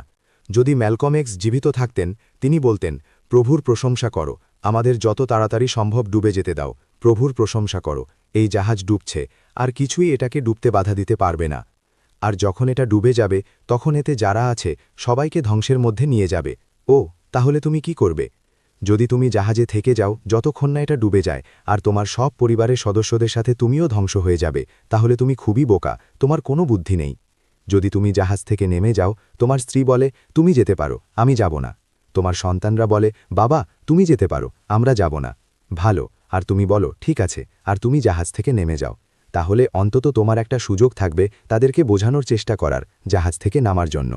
কিন্তু যদি তুমি জাহাজে থেকে যাও আর জাহাজ ডুবে যায়, আর তুমি তোমার সব পরিবারের সদস্যদের সাথে ধ্বংস হয়ে যাও, তাহলে তুমি সত্যিই বোকা। হ্যাঁ, এখন শুধু যখন তোমার কাছে কোরআন থেকে সত্যের জ্ঞান থাকে, তখনই তুমি জানতে পারো যে এটা একটা ডুবন্ত জাহাজ। তাই যদি তোমার কাছে ব্রিটিশ বিশ্ববিদ্যালয় থেকে পিএইচডি থাকে, আমি তোমাকে বলতে চাই এটা যথেষ্ট নয়। তোমার ব্রিটিশ বিশ্ববিদ্যালয়ের পিএইচডি যথেষ্ট নয়। সেই পিএইচডির যতই গুণ থাকুক, এটা যথেষ্ট নয় যে তুমি আজকের দুনিয়ার বাস্তবতা বুঝতে পারবে। কোরআনের কাছে ফিরে এসো, আরবি ভাষা যথেষ্ট ভালোভাবে শেখো যাতে কোরআন বুঝতে পারো। যখন তুমি কোরআন পড়ো, প্রতিদিন পড়ো, প্রতিদিন প্রতিদিন। যদি সে মেয়ে কোরআন না পড়ে, তাকে বিয়ে করো না। না, তাকে বিয়ে করো না যদি সে কোরআন না পড়ে। আর যদি সে ছেলা কোরআন না পড়ে, তাকে বিয়ে করো না। প্রথমে কোরআন পড়তে শেখো। কোরআন পড়ার আগে আমি তোমার স্ত্রী হতে পারি না, তাই আমি প্রতিদিন কোরআন পড়ি যাতে আমি তোমার স্ত্রী হতে পারি। প্রতিদিন কোরআন পড়ার আগে আমি তোমার স্ত্রী হতে পারি না, তাই আমি তোমাকে পরামর্শ দিচ্ছি, কোরআনের কাছে যাও, যাতে কোরআন তোমাকে আজকের দুনিয়ার বাস্তবতা ব্যাখ্যা করে দিতে পারে। তারপর তুমি বুঝতে পারবে যে এটা একটা ডুবন্ত জাহাজ। চীন কি শেষ জামানায় কোনো ভূমিকা পালন করছে? আমি কয়েক বছর আগে ঠিক এই হলে এই লেকচার দিয়েছিলাম। হ্যাঁ, চীন সত্যিই শেষ জামানায় একটা গুরুত্বপূর্ণ ভূমিকা পালন করছে। যদি তুমি ফুরাত নদীর নিচ থেকে সোনার পাহাড় বের হওয়ার ভবিষ্যৎবাণীর কথা জানো, এটা নদীদের ভবিষ্যৎবাণী। যারা জিদ করে বলে যে নদীর নিচ থেকে সত্যিকারের সোনার পাহাড় বের হবে, তাদের আমি বলি একটা আরামদায়ক সোফা খুঁজে নাও, কারণ তোমাদের সামনে অনেক লম্বা পথ বাকি। আমরা সেটা খারিজ করি, আমরা বলি এটা এমন নয়, এটা অনেক বেশি। তারপর আমাদের এটাকে ব্যাখ্যা করতে হবে। নদীর নিচে সোনার পাহাড় আসলে একটা তেলের মহাসাগর, নদীর নিচে। আর সেই তেলের মহাসাগর একদিন সোনার মতো কাজ করবে, আর সেটাই হলো পেট্রোডলার। এটা পেট্রোডলার মুদ্রা ব্যবস্থা, যা এখন আক্রমণের মুখে। আর কে এই আক্রমণের নেতৃত্ব দিচ্ছে? চীন, রাশিয়া নয়, চীন। চীন এই আক্রমণের নেতৃত্ব দিচ্ছে। আর ইউএস ডলার এখন রক্ষণাত্মক অবস্থানে, ইউএস ডলার মাটি হারাচ্ছে। আর তুমি দেখতে পাচ্ছ গত কয়েকদিনে কি ঘটেছে। আমি জানি না কতগুলো ব্যাংক ইতিমধ্যে দেউলিয়া হয়ে গেছে যুক্তরাষ্ট্রে। তারপর সুইজারল্যান্ডে সমস্যা, সুইস ব্যাংকের সাথে। তারপর ব্যাংক অফ ইন্টারন্যাশনাল সেটেলমেন্টসও সমস্যায়। আর চীন যা করেছে তা হলো চীন এখন সোনার পাহাড়কে হুমকি দিচ্ছে, যা পেট্রোডলার মুদ্রা ব্যবস্থা। এটা একটা গুরুত্বপূর্ণ ভূমিকা শেষ জামানার জন্য। মুদ্রা ব্যবস্থা যা শেষ জামানার জন্য একটা গুরুত্বপূর্ণ ভূমিকা। চীনের দ্বিতীয় কাজ হলো পশ্চিমা আধিপত্যের বিরুদ্ধে প্রতিরোধ গড়ে তোলা। পশ্চিমা বিশ্ব আফ্রিকায় গিয়েছিল এবং আফ্রিকার সব সম্পদ লুট করে নিয়েছিল, আফ্রিকাকে দাস বানিয়েছিল। আর চীন বলছে আমরা এটা ভিন্নভাবে করব। চীন আফ্রিকায় গিয়ে বন্ধুত্ব করছে, আফ্রিকার মানুষের জন্য উপকারী কাজ করছে। আমি মোম্বাসা থেকে নাইরোবি পর্যন্ত ট্রেনে যাত্রা করেছি। চীনের তৈরি রেলওয়ে ব্যবস্থা, যা কেনিয়াকে হস্তান্তর করে দেওয়া হয়েছে। এটা একটা চমৎকার যাত্রা ছিল, খুব ভালোভাবে তৈরি বাণিজ্য ব্যবস্থা মোম্বাসা থেকে নাইরোবি পর্যন্ত। তাই চীন শুধু পশ্চিমা আধিপত্যের বিরুদ্ধে প্রতিরোধী করছে না, পশ্চিমকে হুমকি দিচ্ছে। যেখানে পশ্চিমা বিশ্বের নিয়ন্ত্রণ ছিল, চীন এখন সেখানে নিয়ন্ত্রণ নিচ্ছে। এটা সবচেয়ে বেশি ঘটছে আফ্রিকায়। কেন কেন তিনি বলেছেন, কারণ কিছু পুরুষের কাপড় যথেষ্ট নাও থাকতে পারে যাতে তারা ঠিকমতো ঢেকে রাখতে পারে। আর যদি কোনো মহিলা খুব তাড়াতাড়ি মাথা তুলে ফেলে তাহলে সেটা অপ্রীতিকর দৃশ্য হয়ে যেতে পারে। ও কিন্তু তোমার কাছে যথেষ্ট কাপড় ছিল না যাতে একটা বাধা দিতে পারো, একটা পর্দা দিতে পারো, একটা দেয়াল দিতে পারো। ওহ, তুমি পুরুষ আর মহিলার মাঝে দেয়াল দিতে পারোনি। কেমন নবী তুমি? ও, তোমার কাছে নবীর চেয়ে বেশি জ্ঞান আছে। না, তুমি তার চেয়ে বেশি বুদ্ধিমান। তুমি কি ডালপালা দিয়ে পুরুষ আর মহিলার মাঝে বাধা দিতে পারতে? কারণ আমাদের তোমার চেয়ে বেশি জ্ঞান আছে। ও নবী আল্লাহর, আমাদের তোমার চেয়ে বেশি জ্ঞান আছে। তুমি পছন্দ করো বা না করো তাতে কিছু যায় আসে না। মদিনার মডেল ছিল এমন যেখানে মহিলা ও পুরুষ একই জায়গায় নামাজ পড়ত। তুমি পছন্দ করো বা না করো তাতে কিছু যায় আসে না। আর সেখানে পুরুষ ও মহিলার মাঝে কোনো বাধা ছিল না, কোনো দেয়াল ছিল না, কোনো পর্দা ছিল না। মহিলা ইমামকে সোজা দেখতে পেত, সে ইমামকে সোজা দেখতে পেত, কারণ সেখানে কোনো দেয়াল ছিল না, কোনো বাধা ছিল না। তুমি তাকে অ্যানেক্সে রাখনি, তুমি তাকে বেসমেন্টে রাখনি। তুমি তাকে অ্যানেক্সে রাখনি, তুমি তাকে বেসমেন্টে রাখনি। তুমি তাকে আলাবা ভবনে রাখনি, আর তুমি তাকে মসজিদে আসতে নিষেধ করনি। এটাই কি তোমার ইসলাম? একদিন সত্যের কণ্ঠস্বর উচ্চারিত হতে হবে, হ্যাঁ। আর পাকিস্তানের উত্তরাঞ্চল ও আফগানিস্তানকে বলতে হবে, এটা ইসলাম নয়। তোমরা পছন্দ করো বা না করো, আমাদের কাছে তাতে কিছু যায় আসে না। আর যখন আমরা মসজিদ তৈরি করি তখন একজন মহিলার পছন্দ আছে, সে বাড়িতে থাকতে চাইলে বাড়িতে থাকতে পারে। আর যদি সে মসজিদে আসতে চায় তুমি তাকে থামাতে পারবে না। চেষ্টা করে দেখো তাকে থামাতে, দেখো তারা তোমার সাথে কি করে। যখন সে মসজিদে আসে সে পিছনে বসে আর পুরুষরা সামনে বসে। এতে কি সমস্যা? যদি তুমি মহিলাদের সামনে আর পুরুষদের পিছনে বসাও তাহলে তুমি বোকা বোকা। কোনো পুরুষ কি নামাজ পড়তে পারবে? এটা কি অর্থহীন? এটা কি অর্থহীন? এটা মহিলাদের অবমাননা নয়। পিছনে বসানো মানে তাদের নিকৃষ্ট করা নয়। এটা পুরুষদের নামাজ পড়ার সুযোগ দেওয়া, নইলে কোনো পুরুষই নামাজ পড়তে পারবে না। এজন্যই মহিলারা পিছনে আর পুরুষরা সামনে, কিন্তু মাঝখানে কোনো বাধা নেই। তাই যদি তুমি বুদ্ধিবৃত্তিক ক্ষমতার কথা বলো, আফগানিস্তানে তা নেই, তালিবানের মধ্যে তা নেই। কিন্তু পাকিস্তানে তুমি দেখতে পাবে চিহ্নগুলো দারুল উলুম থেকে নয়, ডক্টর ইকবাল থেকে। যে বৃষ্টির ঝর্ণা আসবে পাকিস্তান থেকে, বুদ্ধিবৃত্তিক বৃষ্টি, আলিমি বৃষ্টি, ডক্টর ইকবালের দৃষ্টিভঙ্গি থেকে। আর আমার শিক্ষক মাওলানা ডক্টর মোহাম্মদ ফুরকান রহমান সাহেব ও সারি, আমাদের উচিত দারুল উলুমকে তার জায়গায় ফিরিয়ে দেওয়া। আর ইসলামী আলিমি তার একটা নতুন মডেল উদ্ভূত হবে ইনশাল্লাহ আগামীকাল। পরের প্রশ্ন, পশ্চিমা নেতারা ফ্লিপ-ফ্লপ করছে, যেন পশ্চিমা নেতারা রাশিয়ার সাথে বাড়ানো কমানোর মধ্যে ফ্লিপ-ফ্লপ করছে বলে মনে হয়। আমরা এটাকে কিভাবে ব্যাখ্যা করব? না, তারা ফ্লিপ-ফ্লপ করছে না। তারা সবাই একত্রিত ইউক্রেনের পক্ষে অন্ধ সমর্থন দিয়ে, ইউক্রেনের পক্ষে অযৌক্তিক অন্ধ সমর্থন দিয়ে। আর এখন তারা খুব দেরিতে বুঝতে পারছে যে ইউক্রেন বাখমুতে একটা বড় ভুল করছে। আর যদি আগামীকাল বাখমুত পড়ে যায়, বাখমুত ইতিমধ্যে 3 দিক থেকে ঘিরে ফেলা হয়েছে, যা আগামী কয়েকদিনের মধ্যে ঘটতে পারে। আর ইউক্রেনীয়দের বাখমুতে আত্মসমর্থন করতে হবে, তাহলে এটা পশ্চিমা বিশ্বের জন্য মুখের ভয়ানক লজ্জা হবে। না, তারা ফ্লিপ-ফ্লপ করছে না। তারা শুধু রাশিয়ার প্রতি ঘৃণার কারণে ইউক্রেনের অন্ধ সমর্থন করছে। পরের প্রশ্ন, রাশিয়ায় লকডাউন কেন হয়েছিল? যদি রাশিয়া পশ্চিমের বিরুদ্ধে থাকে, ভাইরাসটা ভেড়া আর ছাগল আলাদা করতে আসেনি। ভাইরাসটা পুরো মানবজাতিকে আক্রমণ করতে এসেছিল, পুরো মানবজাতিকে। আর এটাই সারা বিশ্বে সন্দেহের কারণ হয়েছিল। সর্বত্র সর্বত্র সর্বত্র ভাইরাস আক্রমণ করছিল। আর আমি এই সিদ্ধান্তে পৌঁছেছিলাম কারণ আমি মনে করি 2 বছর আগে আমি বলেছিলাম প্রকৃতিতে সত্য আছে, প্রকৃতিতে সত্য আছে। আর যদি প্রকৃতিতে সত্য থাকে তাহলে প্রকৃতি পুরো মানবজাতিকে একই সময়ে ভাইরাস দিয়ে আক্রমণ করতে পারে না। তাই আমি সেটা খারিজ করেছিলাম। আর এটাই আমাকে এই সিদ্ধান্তে নিয়ে এসেছে যে এই ভাইরাস প্রকৃতি থেকে আসেনি, এটা ল্যাবরেটরি থেকে এসেছে। আর আজকে এটা নিশ্চিত হয়ে গেছে।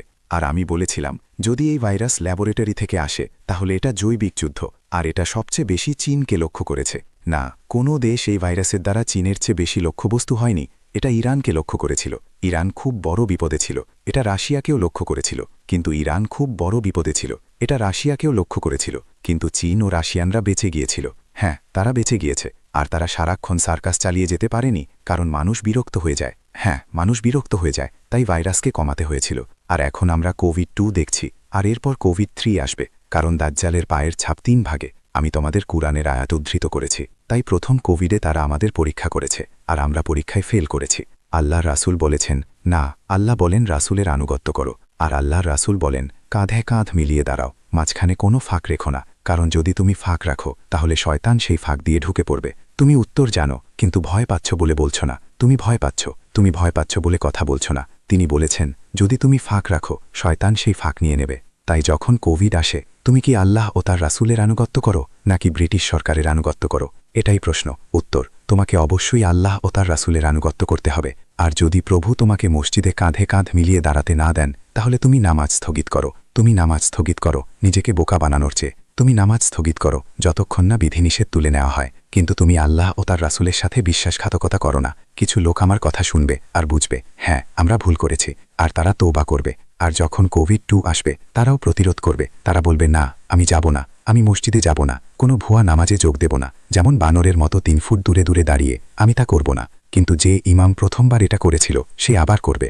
যখন কোভিড-2 আসবে আর কোভিড-3 আসবে তারা একই কাজ আবার করবে। তুমি কি এমন মসজিদে নামাজ পড়বে? তোমার মাথায় কি একটুও বুদ্ধি আছে? আমি তোমাকে জিজ্ঞাসা করছি, তুমি কি এমন মসজিদে নামাজ পড়বে যেখানে এমন ইমাম আছে যে আল্লাহ ও তার রাসূলকে ছেড়ে সরকারের আনুগত্য করেছে? না। যদি তুমি এমন ইমামের পিছনে নামাজ পড়তে থাকো যে আল্লাহ ও তার রাসূলকে ছেড়ে সরকারের আনুগত্য করেছে, তাহলে আমার মন্তব্য তোমার জন্য, তুমি পছন্দ করো বা না করো, তুমি একটা বোকা। ঠিক বলেছি, তুমি একটা বোকা। তাই তারা পুরো মানবজাতিকে আক্রমণ করেছে, রাশিয়া সহ চীন সহ। কিন্তু রাশিয়া ও চীন বেঁচে গিয়েছে। তুমি কি ইউক্রেনকে নতুন বাঁধ হিসেবে বিবেচনা করবে ইয়াজুজ মাজুজকে আটকে রাখার জন্য? আর ইতিহাস নিজেকে পুনরাবৃত্তি করছে? এটা একটা ভালো প্রশ্ন। আমি উত্তর জানি না। আমি মনে করি যিনি সামরিক বিজ্ঞান ও কৌশলগত বিষয়ে বিশেষজ্ঞ তিনি এই প্রশ্নের উত্তর দিতে পারবেন যে চেকমেটটা ইউক্রেনে হবে নাকি অন্য কোথাও। পরের এটা আহমেদ এখানে মনে আছে? আমাদের কাছে তোমার বই আছে তোমার জন্য। ঠিক আছে, শেখ ইসলামিক, খ্রিস্টান ও ইহুদি ধর্মগ্রন্থে মালহামা বা আর্মাগেডনের ট্রিগার সিরিয়া বা লেভান্ট অঞ্চলে হবে বলে বলা হয়েছে। আর আমরা জানি যে ঈসা আলাইহিস সালাম দামেস্কে অবতরণ করবেন, রাশিয়ান সেনাদের কাছাকাছি যেখানে গগ ইয়াজুজ আছে। আমরা কিভাবে এটাকে যুক্ত করব রাশিয়ান সেনারা এখন কোথায় আছে? আমরা কিভাবে এটাকে যুক্ত করব ইউক্রেন, তাইওয়ান, সিরিয়া এবং ইসরায়েলের মধ্যে, বিশেষ করে উত্তর সিরিয়ায় যেখানে ভূমিকম্প হয়েছিল? এখানে আমার জ্ঞানের অভাব আছে, আর সামরিক বিজ্ঞানীরাই এখন দায়িত্ব নিতে হবে।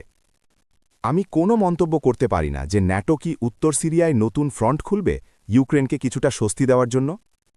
ঠিক আছে, যদি ন্যাটো উত্তর সিরিয়ায় ফ্রন্ট খোলে এবং আইএসআইএসকে ব্যবহার করে, তাদের কাছে এখনও উত্তর সিরিয়ায় আইএসআইএস যোদ্ধাদের বড় সংখ্যা আছে, তাহলে যুদ্ধের ফোকাস ইউক্রেন থেকে সরে উত্তর সিরিয়ায় চলে আসবে।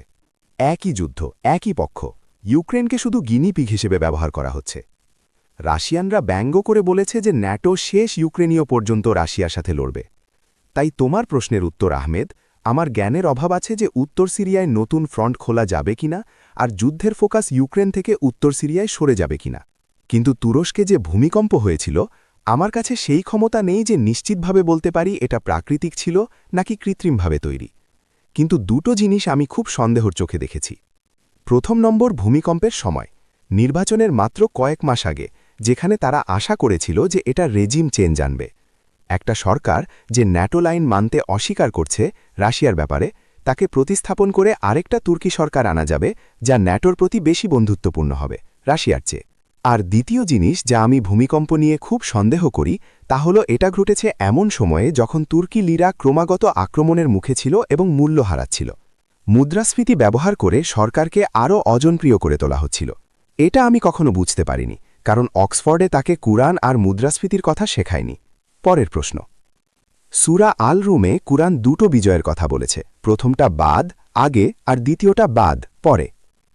অধিকাংশ তাফসিরকার এটাকে বর্ণনা করেছেন রোমের পরাজয় এবং বিজয়ের আগে এবং পরে, তাই মিন বলতে পরাজয়কে বোঝানো হয়েছে আর মিনিম বলতে বিজয়কে। কিন্তু রোম আল্লাহর কাছে প্রিয়, রোমকে আল্লাহ সাহায্য করবেন। এখানে একটা যৌক্তিক অসঙ্গতি আছে যে আল্লাহ রোমকে প্রিয় মনে করেন তিনি রোমকে সাহায্য করতে চান, আর আল্লাহ রোমের শত্রুদের সাহায্য করে রোমকে পরাজিত করবেন। না না না না না, এক পয়সার বুদ্ধিও বলবে এটা যৌক্তিক নয়। তাই প্রথমটাও বিজয় হতে হবে, দ্বিতীয়টাও বিজয় হতে হবে, দুটোই বিজয়।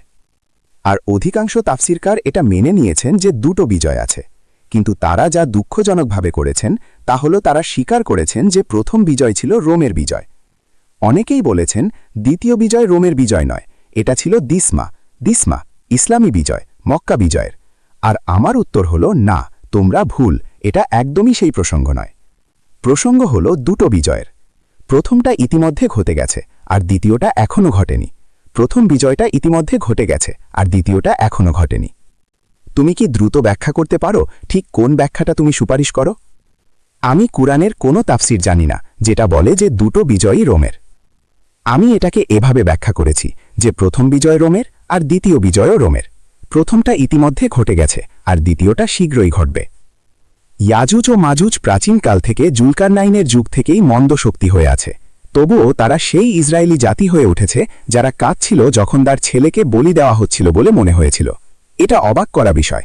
তুমি আমাকে যা বলছো তা হলো সেই ইসরায়েলি জাতি যারা উপস্থিত ছিল যখন ঈসা আলাইহিসসালামকে বলি দেওয়া হচ্ছিল বলে মনে হয়েছিল, ক্রুশবিদ্ধ করা হয়েছিল, আর তাদের কেউ কেউ তার প্রতি ঈমান এনেছিল আর কেউ কেউ প্রত্যাখ্যান করেছিল। আর তুমি বলছো যে এরাই ইয়াজুজ ও মাজুজ। আমি তোমাকে বলছি কুরআন যা বলেছে তা হলো ইয়াজুজ ও মাজুজ সেই জাতি যারা অপরাজেয় শক্তি নিয়ে পুরো পৃথিবী ছড়িয়ে পড়বে এবং পৃথিবীর নিয়ন্ত্রণ নেবে। আর যখন তারা তা করবে তখন তারা এই লোকদেরকে, যারা ইসরায়েলি জাতি, পবিত্র ভূমিতে ফিরিয়ে আনবে। তাই ইয়াজুজ ও মাজুজ ইসরায়েলি জাতিকে একটা রাইলে নিয়ে যাবে। হ্যাঁ, আর এটাই ঠিক ঘটেছে। আধুনিক পশ্চিমা সভ্যতা পুরো পৃথিবী জয় করেছে এবং তারপর ইহুদিদেরকে পবিত্র ভূমিতে ফিরিয়ে এনেছে, যাতে তারা সেটাকে নিজেদের বলে দাবি করতে পারে। যদি আমরা কোরআনের প্রতি বিশ্বস্ত থাকি তাহলে আমরা স্বীকার করব যে মাজুজি ইসরায়েলি জাতিকে পবিত্র ভূমিতে ফিরিয়ে এনেছে। প্রশ্নগুলো যুক্ত। ও ঠিক আছে, এটা সত্যিই ভালো আইডিয়া হবে। আজকের দিনে তোমার ফলোয়ারদের একে অপরের সাথে যুক্ত করা সত্যিই ভালো আইডিয়া হবে। এটা কি সম্ভব? আমার কোনো ফলোয়ার নেই, আমার ছাত্র আছে, আর আমি এমন ছাত্র চাই যারা চিন্তা করতে পারে। দ্বিতীয়ত, তুমি আমার ছাত্র হওয়ার যোগ্য নও যতক্ষণ না তুমি আরবিতে কোরআন পড়তে শেখো। ইংরেজিতে কোনো কোরআন নেই, তাই যেখানে আছো সেখানেই থামো, আরবিতে কোরআন পড়তে শেখো, তোমার সন্তানদের শেখাও। 2 নম্বর, তোমাকে প্রতিদিন কোরআন পড়তে হবে, সবচেয়ে ভালো সময় সকালে। আর তুমি চেষ্টা করবে প্রতি চান্দ্র মাসে পুরো কোরআন শেষ করার। এর জন্য তোমাকে আমার বই the Quran and the moon পড়তে হবে, কোরআন এবং চাঁদ। ঠিক আছে, বইটা শেয়ার করা আছে, তুমি সেই বইটা কয়েকবার পড়ো। তুমি কোরআন পড়ে 1 মাসে শেষ করতে পারবে না যতক্ষণ না তুমি প্রতিদিন কোরআন পড়ো। আর ফরিসিদের মতো, ইহুদিদের মতো পড়ো না। তারা বলে কিন্তু কোরআন পড়ার পদ্ধতি হল আল্লাহ কোরআনে বলেছেন যে তিনি কোরআনকে বিভক্ত করেছেন, তিনি করেছেন, তুমি করতে পারবে না। তিনি কোরআনকে সূরায় বিভক্ত করেছেন। এখানে ব্রিটেনের একজন খুব বিখ্যাত ইসলামী আলিম এসেছিলেন ত্রিনিদাদে, আমি তার নাম বলবো না। তিনি আমার সাথে দেখা করতে চেয়েছিলেন। যখন তিনি আমার সাথে দেখা করলেন, আমি তাকে জিজ্ঞাসা করলাম কে কোরআনকে সূরায় বিভক্ত করেছিলেন। তিনি বললেন, আমার মনে হয় এটা আবু বকর সিদ্দিক রাদিয়াল্লাহু আনহুর সময়ে হয়েছে। এটাই তিনি আমাকে উত্তর দিয়েছিলেন। আমি শুধু ইসলামকে ডাক দিই। যখন আল্লাহ কোরআনে বলেন আর কোরআন, আর আমরা এই কোরআনকে বিভক্ত করেছি, আমরা করেছি। আর কেন আমরা কোরআনকে সূরায় বিভক্ত করেছি? জ্ঞানের জন্য, পড়াশোনার জন্য? না, আমরা জ্ঞানের জন্য বিভক্ত করিনি। জ্ঞানের জন্য নয়, পড়াশোনার জন্য নয়। আমরা কোরআনকে সূরায় বিভক্ত করেছি যাতে তুমি কোরআন পড়তে পারো, যাতে তুমি মানবজাতির কাছে কোরআনকে ধাপে ধাপে পৌঁছে দিতে পারো। কখনো কখনো এটা নামাজে নয়, নামাজে তুমি 2 আয়াত 3 আয়াত পড়তে পারো, দুঃখিত, এটা কোরআনের জন্য, কোরআনের খতমের জন্য এটা সুন্নাহ। তুমি একদিনে কোরআনের কোনো অংশ পড়ে রেখে দিতে পারো না, কোনো সূরা অসম্পূর্ণ রেখে দিতে পারো না, কারণ আল্লাহ কোরআনকে বিভক্ত করেছেন। তুমি নও। যদি তুমি না জানো কিভাবে পড়তে হয়, তুমি শিখছ, আর তুমি ধীর গতিতে শিখছ, তাতে কিছু যায় আসে না। যতটুকু পড়তে পারো ততটুকু পড়ো, যতটুকু পড়তে পারো ততটুকু পড়ো। এমনকি যদি কয়েক মাস লাগে পুরো কোরআন শেষ করতে, তাতে কোনো সমস্যা নেই। আমরা সেই লোকদের কথা বলছি না, আমরা সেই লোকদের কথা বলছি যারা পুরোটা শেষ করতে পারে। তুমি কোনো সূরা অসম্পূর্ণ রেখে দিতে পারো না, তোমার খতমে কোনো সূরা অসম্পূর্ণ রাখা যাবে না। তোমার খতমে নিশ্চিত করতে হবে যে তুমি যে সূরা শুরু করেছ সেটা শেষ করেছ। এখন দেখো, দুনিয়ার যে কোনো জায়গায় কোরআনের যে কোনো কপি দেখো, আজকের দুনিয়ায় দেখো তারা কি করে। আমি জানি না কে এটা করেছে। এই খারাপ কাজ যে প্রথম খতম সূরা বাকারার 141 নম্বর আয়াত পর্যন্ত নিয়ে যায় আর তারপর বন্ধ করে দেয়। তুমি কেটে ফেলো, তুমি পাপ করে কেটে ফেলো। তাই আমি জানি না কে এটা করেছে। আর দ্বিতীয় খতম সূরা বাকারার 141 থেকে 252 পর্যন্ত নিয়ে যায় আর আবার কেটে ফেলে। এই বোকামি কে করেছে আমি জানি না, কিন্তু এটা পাপ। তাই যদি আমরা আল্লাহর নির্ধারিত পদ্ধতিতে কোরআন পড়ি, তাহলে যখন রমজানের চাঁদ দেখা যাবে, আমরা মঙ্গলবার রাতে দেখব ইনশাআল্লাহ। যদি তুমি রমজানের চাঁদ দেখো, তাহলে হয় তার আগে বা পরে, এটাই সবচেয়ে ভালো সময় তোমার। খতম শুরু করলে প্রতিটি খতম সূরা আল ফাতিহা দিয়ে শুরু করো, কিন্তু তারপর তোমাকে পুরো সূরা আল বাকারা পড়তে হবে, পুরোটা প্রথম দিনে। দ্বিতীয় দিনে পুরো সূরা আল ইমরান পড়তে হবে। এভাবে চলতে থাকবে। তাই যদি তুমি আমার ছাত্র হতে চাও, তাহলে তোমাকে এইভাবে কোরআন পড়তে হবে। আর যদি আল্লাহ আমাকে ডেকে নেন আর তুমি এটা না করো, তাহলে বলো না যে তুমি আমার ছাত্র। বলো না যে হ্যাঁ, আমি চাই আমার ছাত্ররা একে অপরের সাথে যুক্ত হোক, বিশেষ করে বিয়ের জন্য। আমরা এখন বিয়ের ব্যুরো প্রতিষ্ঠা করেছি। এখন আমাদের সারা বিশ্বে সেন্টার আছে, যা মূল ব্যুরোর সাথে যুক্ত। এই বিয়ের ব্যুরো শীঘ্রই কাজ শুরু করবে। তাই আমার ছাত্রদের মধ্যে যারা একই চিন্তাধারার, যারা আমার আকামার আকিদা ও ফিকহের সাথে আরামদায়ক, আমরা চাই তোমরা সবাই একে অপরের সাথে বিয়ে করে যুক্ত হও। এছাড়াও অবশ্যই আমি অক্টোবর বা নভেম্বরে ম্যাসিডোনিয়ার স্কোপিয়েতে থাকব। পাকিস্তানের আবহাওয়া কেমন হয় তার উপর নির্ভর করে। আর যদি তুমি স্কোপিয়েতে আসতে পারো এবং আমার সাথে যোগ দিতে পারো, তাহলে আমরা সেখানে 10 দিন থাকব। আমি চেষ্টা করছি যতটা সম্ভব আমার ছাত্রদের সেখানে আনার। যখন আমি এই ভ্রমণ শেষ করে ত্রিনিদাদে ফিরে যাব ইনশাআল্লাহ, আমার স্ত্রী চাননি আমি এই যাত্রায় আসি। তিনি আমাকে অনুরোধ করেছিলেন না আসতে, আর আমাকে তাকে রাজি করাতে হয়েছে। না, আমার একটা কাজ আছে, আমাকে করতেই হবে। তাই আমার প্রতিশ্রুতি আছে, যখন আমি বাড়ি ফিরব তখন কিছু সময়ের জন্য আর ভ্রমণ করব না ইনশাআল্লাহ। কিন্তু যখন আমি ত্রিনিদাদে থাকব তখন আমি চাই ইনশাআল্লাহ, কিন্তু যখন আমি ত্রিনিদাদে ফিরে যাব তখন আমি চাই 1 সপ্তাহের লেকচার সেশন আয়োজন করতে, প্রধানত যুক্তরাষ্ট্র, কানাডা, মধ্য ও দক্ষিণ আমেরিকার লোকদের জন্য। কিন্তু যদি তুমি ইউরোপ বা ব্রিটেন থেকে আসতে চাও, তোমাকে স্বাগত জানাই। আমরা এটা একটা সমুদ্র তীরের রিসর্টে করব। সেখানে অনেক হোটেল ও রিসর্ট আছে, আমরা তাদের সাথে ভালো দামে ব্যবস্থা করব। তারপর আমরা পুলিশের কাছে অনুমতি চাইব, যাতে আমরা সমুদ্রের পাশে রাস্তায় তাঁবু খাটাতে পারি। তোমরা আটলান্টিক মহাসাগর থেকে মাত্র কয়েক গজ দূরে থাকবে। আর আমরা সকালে সেশন করব, আটলান্টিক মহাসাগরের সুন্দর হাওয়া নিয়ে আর জোহরের নামাজ পর্যন্ত। প্রতিদিন জোহরের নামাজের পর আসর পর্যন্ত আমরা খাবারের ব্যবস্থা করব, কাউকে রান্না করার জন্য টাকা দিয়ে। আমরা সবাই একসাথে খাব, আর খাওয়ার পর তোমরা তোমাদের পরিবারের সাথে সন্ধ্যা পর্যন্ত সমুদ্র সৈকতে উপভোগ করতে পারবে। আর আমরা একটা বাস ভাড়া করব। প্রতি সকালে বাস তোমাদের যেখানে আছো সেখান থেকে তুলে নিয়ে সেশনে নিয়ে আসবে। তাই এটা আমি চেষ্টা করব আয়োজন করতে। আর যদি তুমি চাও তুমি আসতে পারো। তারপর আমি চাই আমার ছাত্ররা একে অপরের সাথে যুক্ত হোক ইনশাআল্লাহ। শেষ প্রশ্ন, তুমি তোমার ছাত্রদের পাকজড়িয়াতে সবচেয়ে বেশি কি করতে চাও? পাকজড়িয়ার হবে সবচেয়ে বড় অত্যাচারের সময়। একজন নবী বলেছেন, একজন লোক কবরের পাশ দিয়ে যাবে, আর সে কবরের উপর গড়াগড়ি করবে আর বলবে, আমি কবরে থাকতে চাই মৃত মানুষের চেয়ে। ধর্মীয় কারণে নয়, বরং ভয়ানক অত্যাচারের কারণে।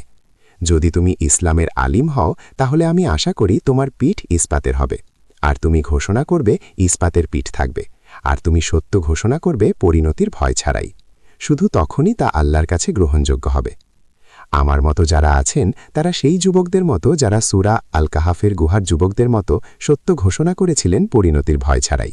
তাদের পালাতে হয়েছিল। যখনই তুমি সত্য ঘোষণা করবে, তারা তোমার পিছনে লাগবে। তাই তারা গুহায় পালিয়ে গিয়েছিল, আর আল্লাহ তাদের রক্ষা করেছিলেন। আমি ভ্রমণ করেছি আর আমি জানি না কখন আমাকে আক্রমণ করা হবে। আমাকে নির্মমভাবে আক্রমণ করা হয়েছে, কিন্তু আলহামদুলিল্লাহ, আল্লাহর শুকরিয়া, আমার ব্যক্তিগতভাবে কোনো ক্ষতি হয়নি। আমাকে জেলে দেওয়া হয়নি, আর আল্লাহর অনুগ্রহে আমি নিরাপদে ভ্রমণ করতে পেরেছি। কিন্তু অনেক জায়গা আছে যেখানে আমাকে যেতে হয় না। ভারতে আমার ছাত্ররা আমাকে ভারতে আসার জন্য অনুরোধ করছে। আমি ভারতে যেতে পারি না। আরও অনেক জায়গা আছে যেখানে তারা আমাকে আসার জন্য অনুরোধ করছে। আমি যেতে পারি না, কারণ এমন জায়গায় যাওয়ার ঝুঁকি আছে। তাই আমি ভবিষ্যতে আমার ছাত্রদের সাহস দেখাতে, সততা দেখাতে, চিন্তা করতে এবং আমার শিক্ষক ডক্টর ইকবালের পদাঙ্ক অনুসরণ করতে দেখার অপেক্ষায় আছি। আর দুঃখিত, আন্দালুসিয়া এই বিষয়ে অসাধারণ কিছু করেছে। আমি এখানেই থামব এবং লেকচার শেষ করব। আমি তাকে সম্মান করি এবং সবচেয়ে বেশি প্রশংসা করি এই কারণে যে তিনি একটা বই লিখেছিলেন।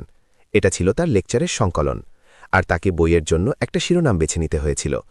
আর যে শিরোনাম তিনি বেছে নিয়েছিলেন তা ছিল অসাধারণ।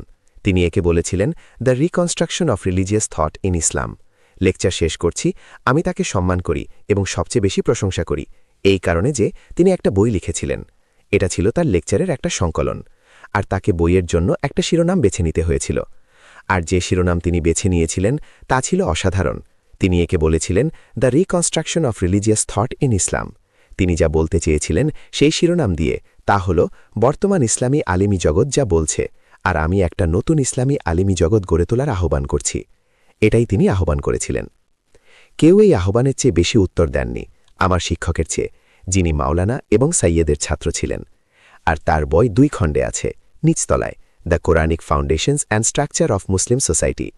আর তিনি পাকিস্তানে একটা ইসলামী শিক্ষা প্রতিষ্ঠান প্রতিষ্ঠা করেছিলেন, Adamiya institute of Islamic studies. আর যে স্কলারশিপ তুমি আমার মধ্যে দেখছ সেটা সেখান থেকে পেয়েছি। আমি তোমাদের সাধারণ দারুল উলুম থেকে পাইনি, আমি এই ইনস্টিটিউট থেকে পেয়েছি, যেখানে তিনি আমাদের এমন স্কলারশিপ দিয়েছিলেন যা অন্যথায় পাওয়া যেত না। তিনি একজন আলিমকে নিয়ে এসেছিলেন যিনি আমাকে ইসলামিক দর্শন অফ হিস্ট্রি শিখিয়েছিলেন। হ্যাঁ, এটা দারুল উলুমে পাওয়া যায় না। তাই যদি আমার ছাত্ররা ডক্টর ইকবালের সেই আলিমি পদাঙ্ক অনুসরণ করে আর আমার বই পড়ে, আমার লেকচার শোনে, তাহলে আল্লাহ তোমাদের বরকত দিন, যাতে তোমরা আগামীকাল আমার চেয়েও বড় আলিম হয়ে উঠতে পারো ইনশাআল্লাহ। ধন্যবাদ। ও হ্যাঁ, কেন তিনি ইসলামী শিক্ষায় ভালোবাসা নিয়ে লেকচার, আমি তাকে সম্মান করি এবং সবচেয়ে বেশি প্রশংসা করি এই কারণে যে তিনি একটা বই লিখেছিলেন। এটা ছিল তার লেকচারের একটা সংকলন, আর তাকে বইয়ের জন্য একটা শিরোনাম বেছে নিতে হয়েছিল। আর যে শিরোনাম তিনি বেছে নিয়েছিলেন তা ছিল অসাধারণ। তিনি একে বলেছিলেন the reconstruction of religious thought in Islam. তিনি যা বলতে চেয়েছিলেন সেই শিরোনাম দিয়ে তা হল বর্তমান ইসলামী আলিমি জগৎ যা বলছে, আর আমি একটা নতুন ইসলামী আলিমি জগৎ গড়ে তোলার আহ্বান করছি। এটাই তিনি আহ্বান করেছিলেন। কেউ এই আহ্বানের চেয়ে বেশি উত্তর দেননি আমার শিক্ষকের চেয়ে, যিনি মাওলানা এবং সাইয়েদের ছাত্র ছিলেন। আর তার বই 2 খণ্ডে আছে, নিচতলায় the Quranic foundations and structure of Muslim society. আর তিনি পাকিস্তানে একটা ইসলামী শিক্ষা প্রতিষ্ঠান প্রতিষ্ঠা করেছিলেন, Adamiya institute of Islamic studies. আর যে স্কলারশিপ তুমি আমার মধ্যে দেখছ সেটা সেখান থেকে পেয়েছি। আমি তোমাদের সাধারণ দারুল উলুম থেকে পাইনি, আমি এই ইনস্টিটিউট থেকে পেয়েছি, যেখানে তিনি আমাদের এমন স্কলারশিপ দিয়েছিলেন যা অন্যথায় পাওয়া যেত না। তিনি একজন আলিমকে নিয়ে এসেছিলেন যিনি আমাকে ইসলামিক দর্শন অফ হিস্ট্রি শিখিয়েছিলেন। হ্যাঁ, এটা দারুল উলুমে পাওয়া যায় না। তাই যদি আমার ছাত্ররা ডক্টর ইকবালের সেই আলিমি পদাঙ্ক অনুসরণ করে আর আমার বই পড়ে, আমার লেকচার শোনে, তাহলে আল্লাহ তোমাদের বরকত দিন, যাতে তোমরা আগামীকাল আমার চেয়েও বড় আলিম হয়ে উঠতে পারো ইনশাআল্লাহ। ধন্যবাদ। ও হ্যাঁ, কেন তিনি ইসলামী শিক্ষায় ভালোবাসা নিয়ে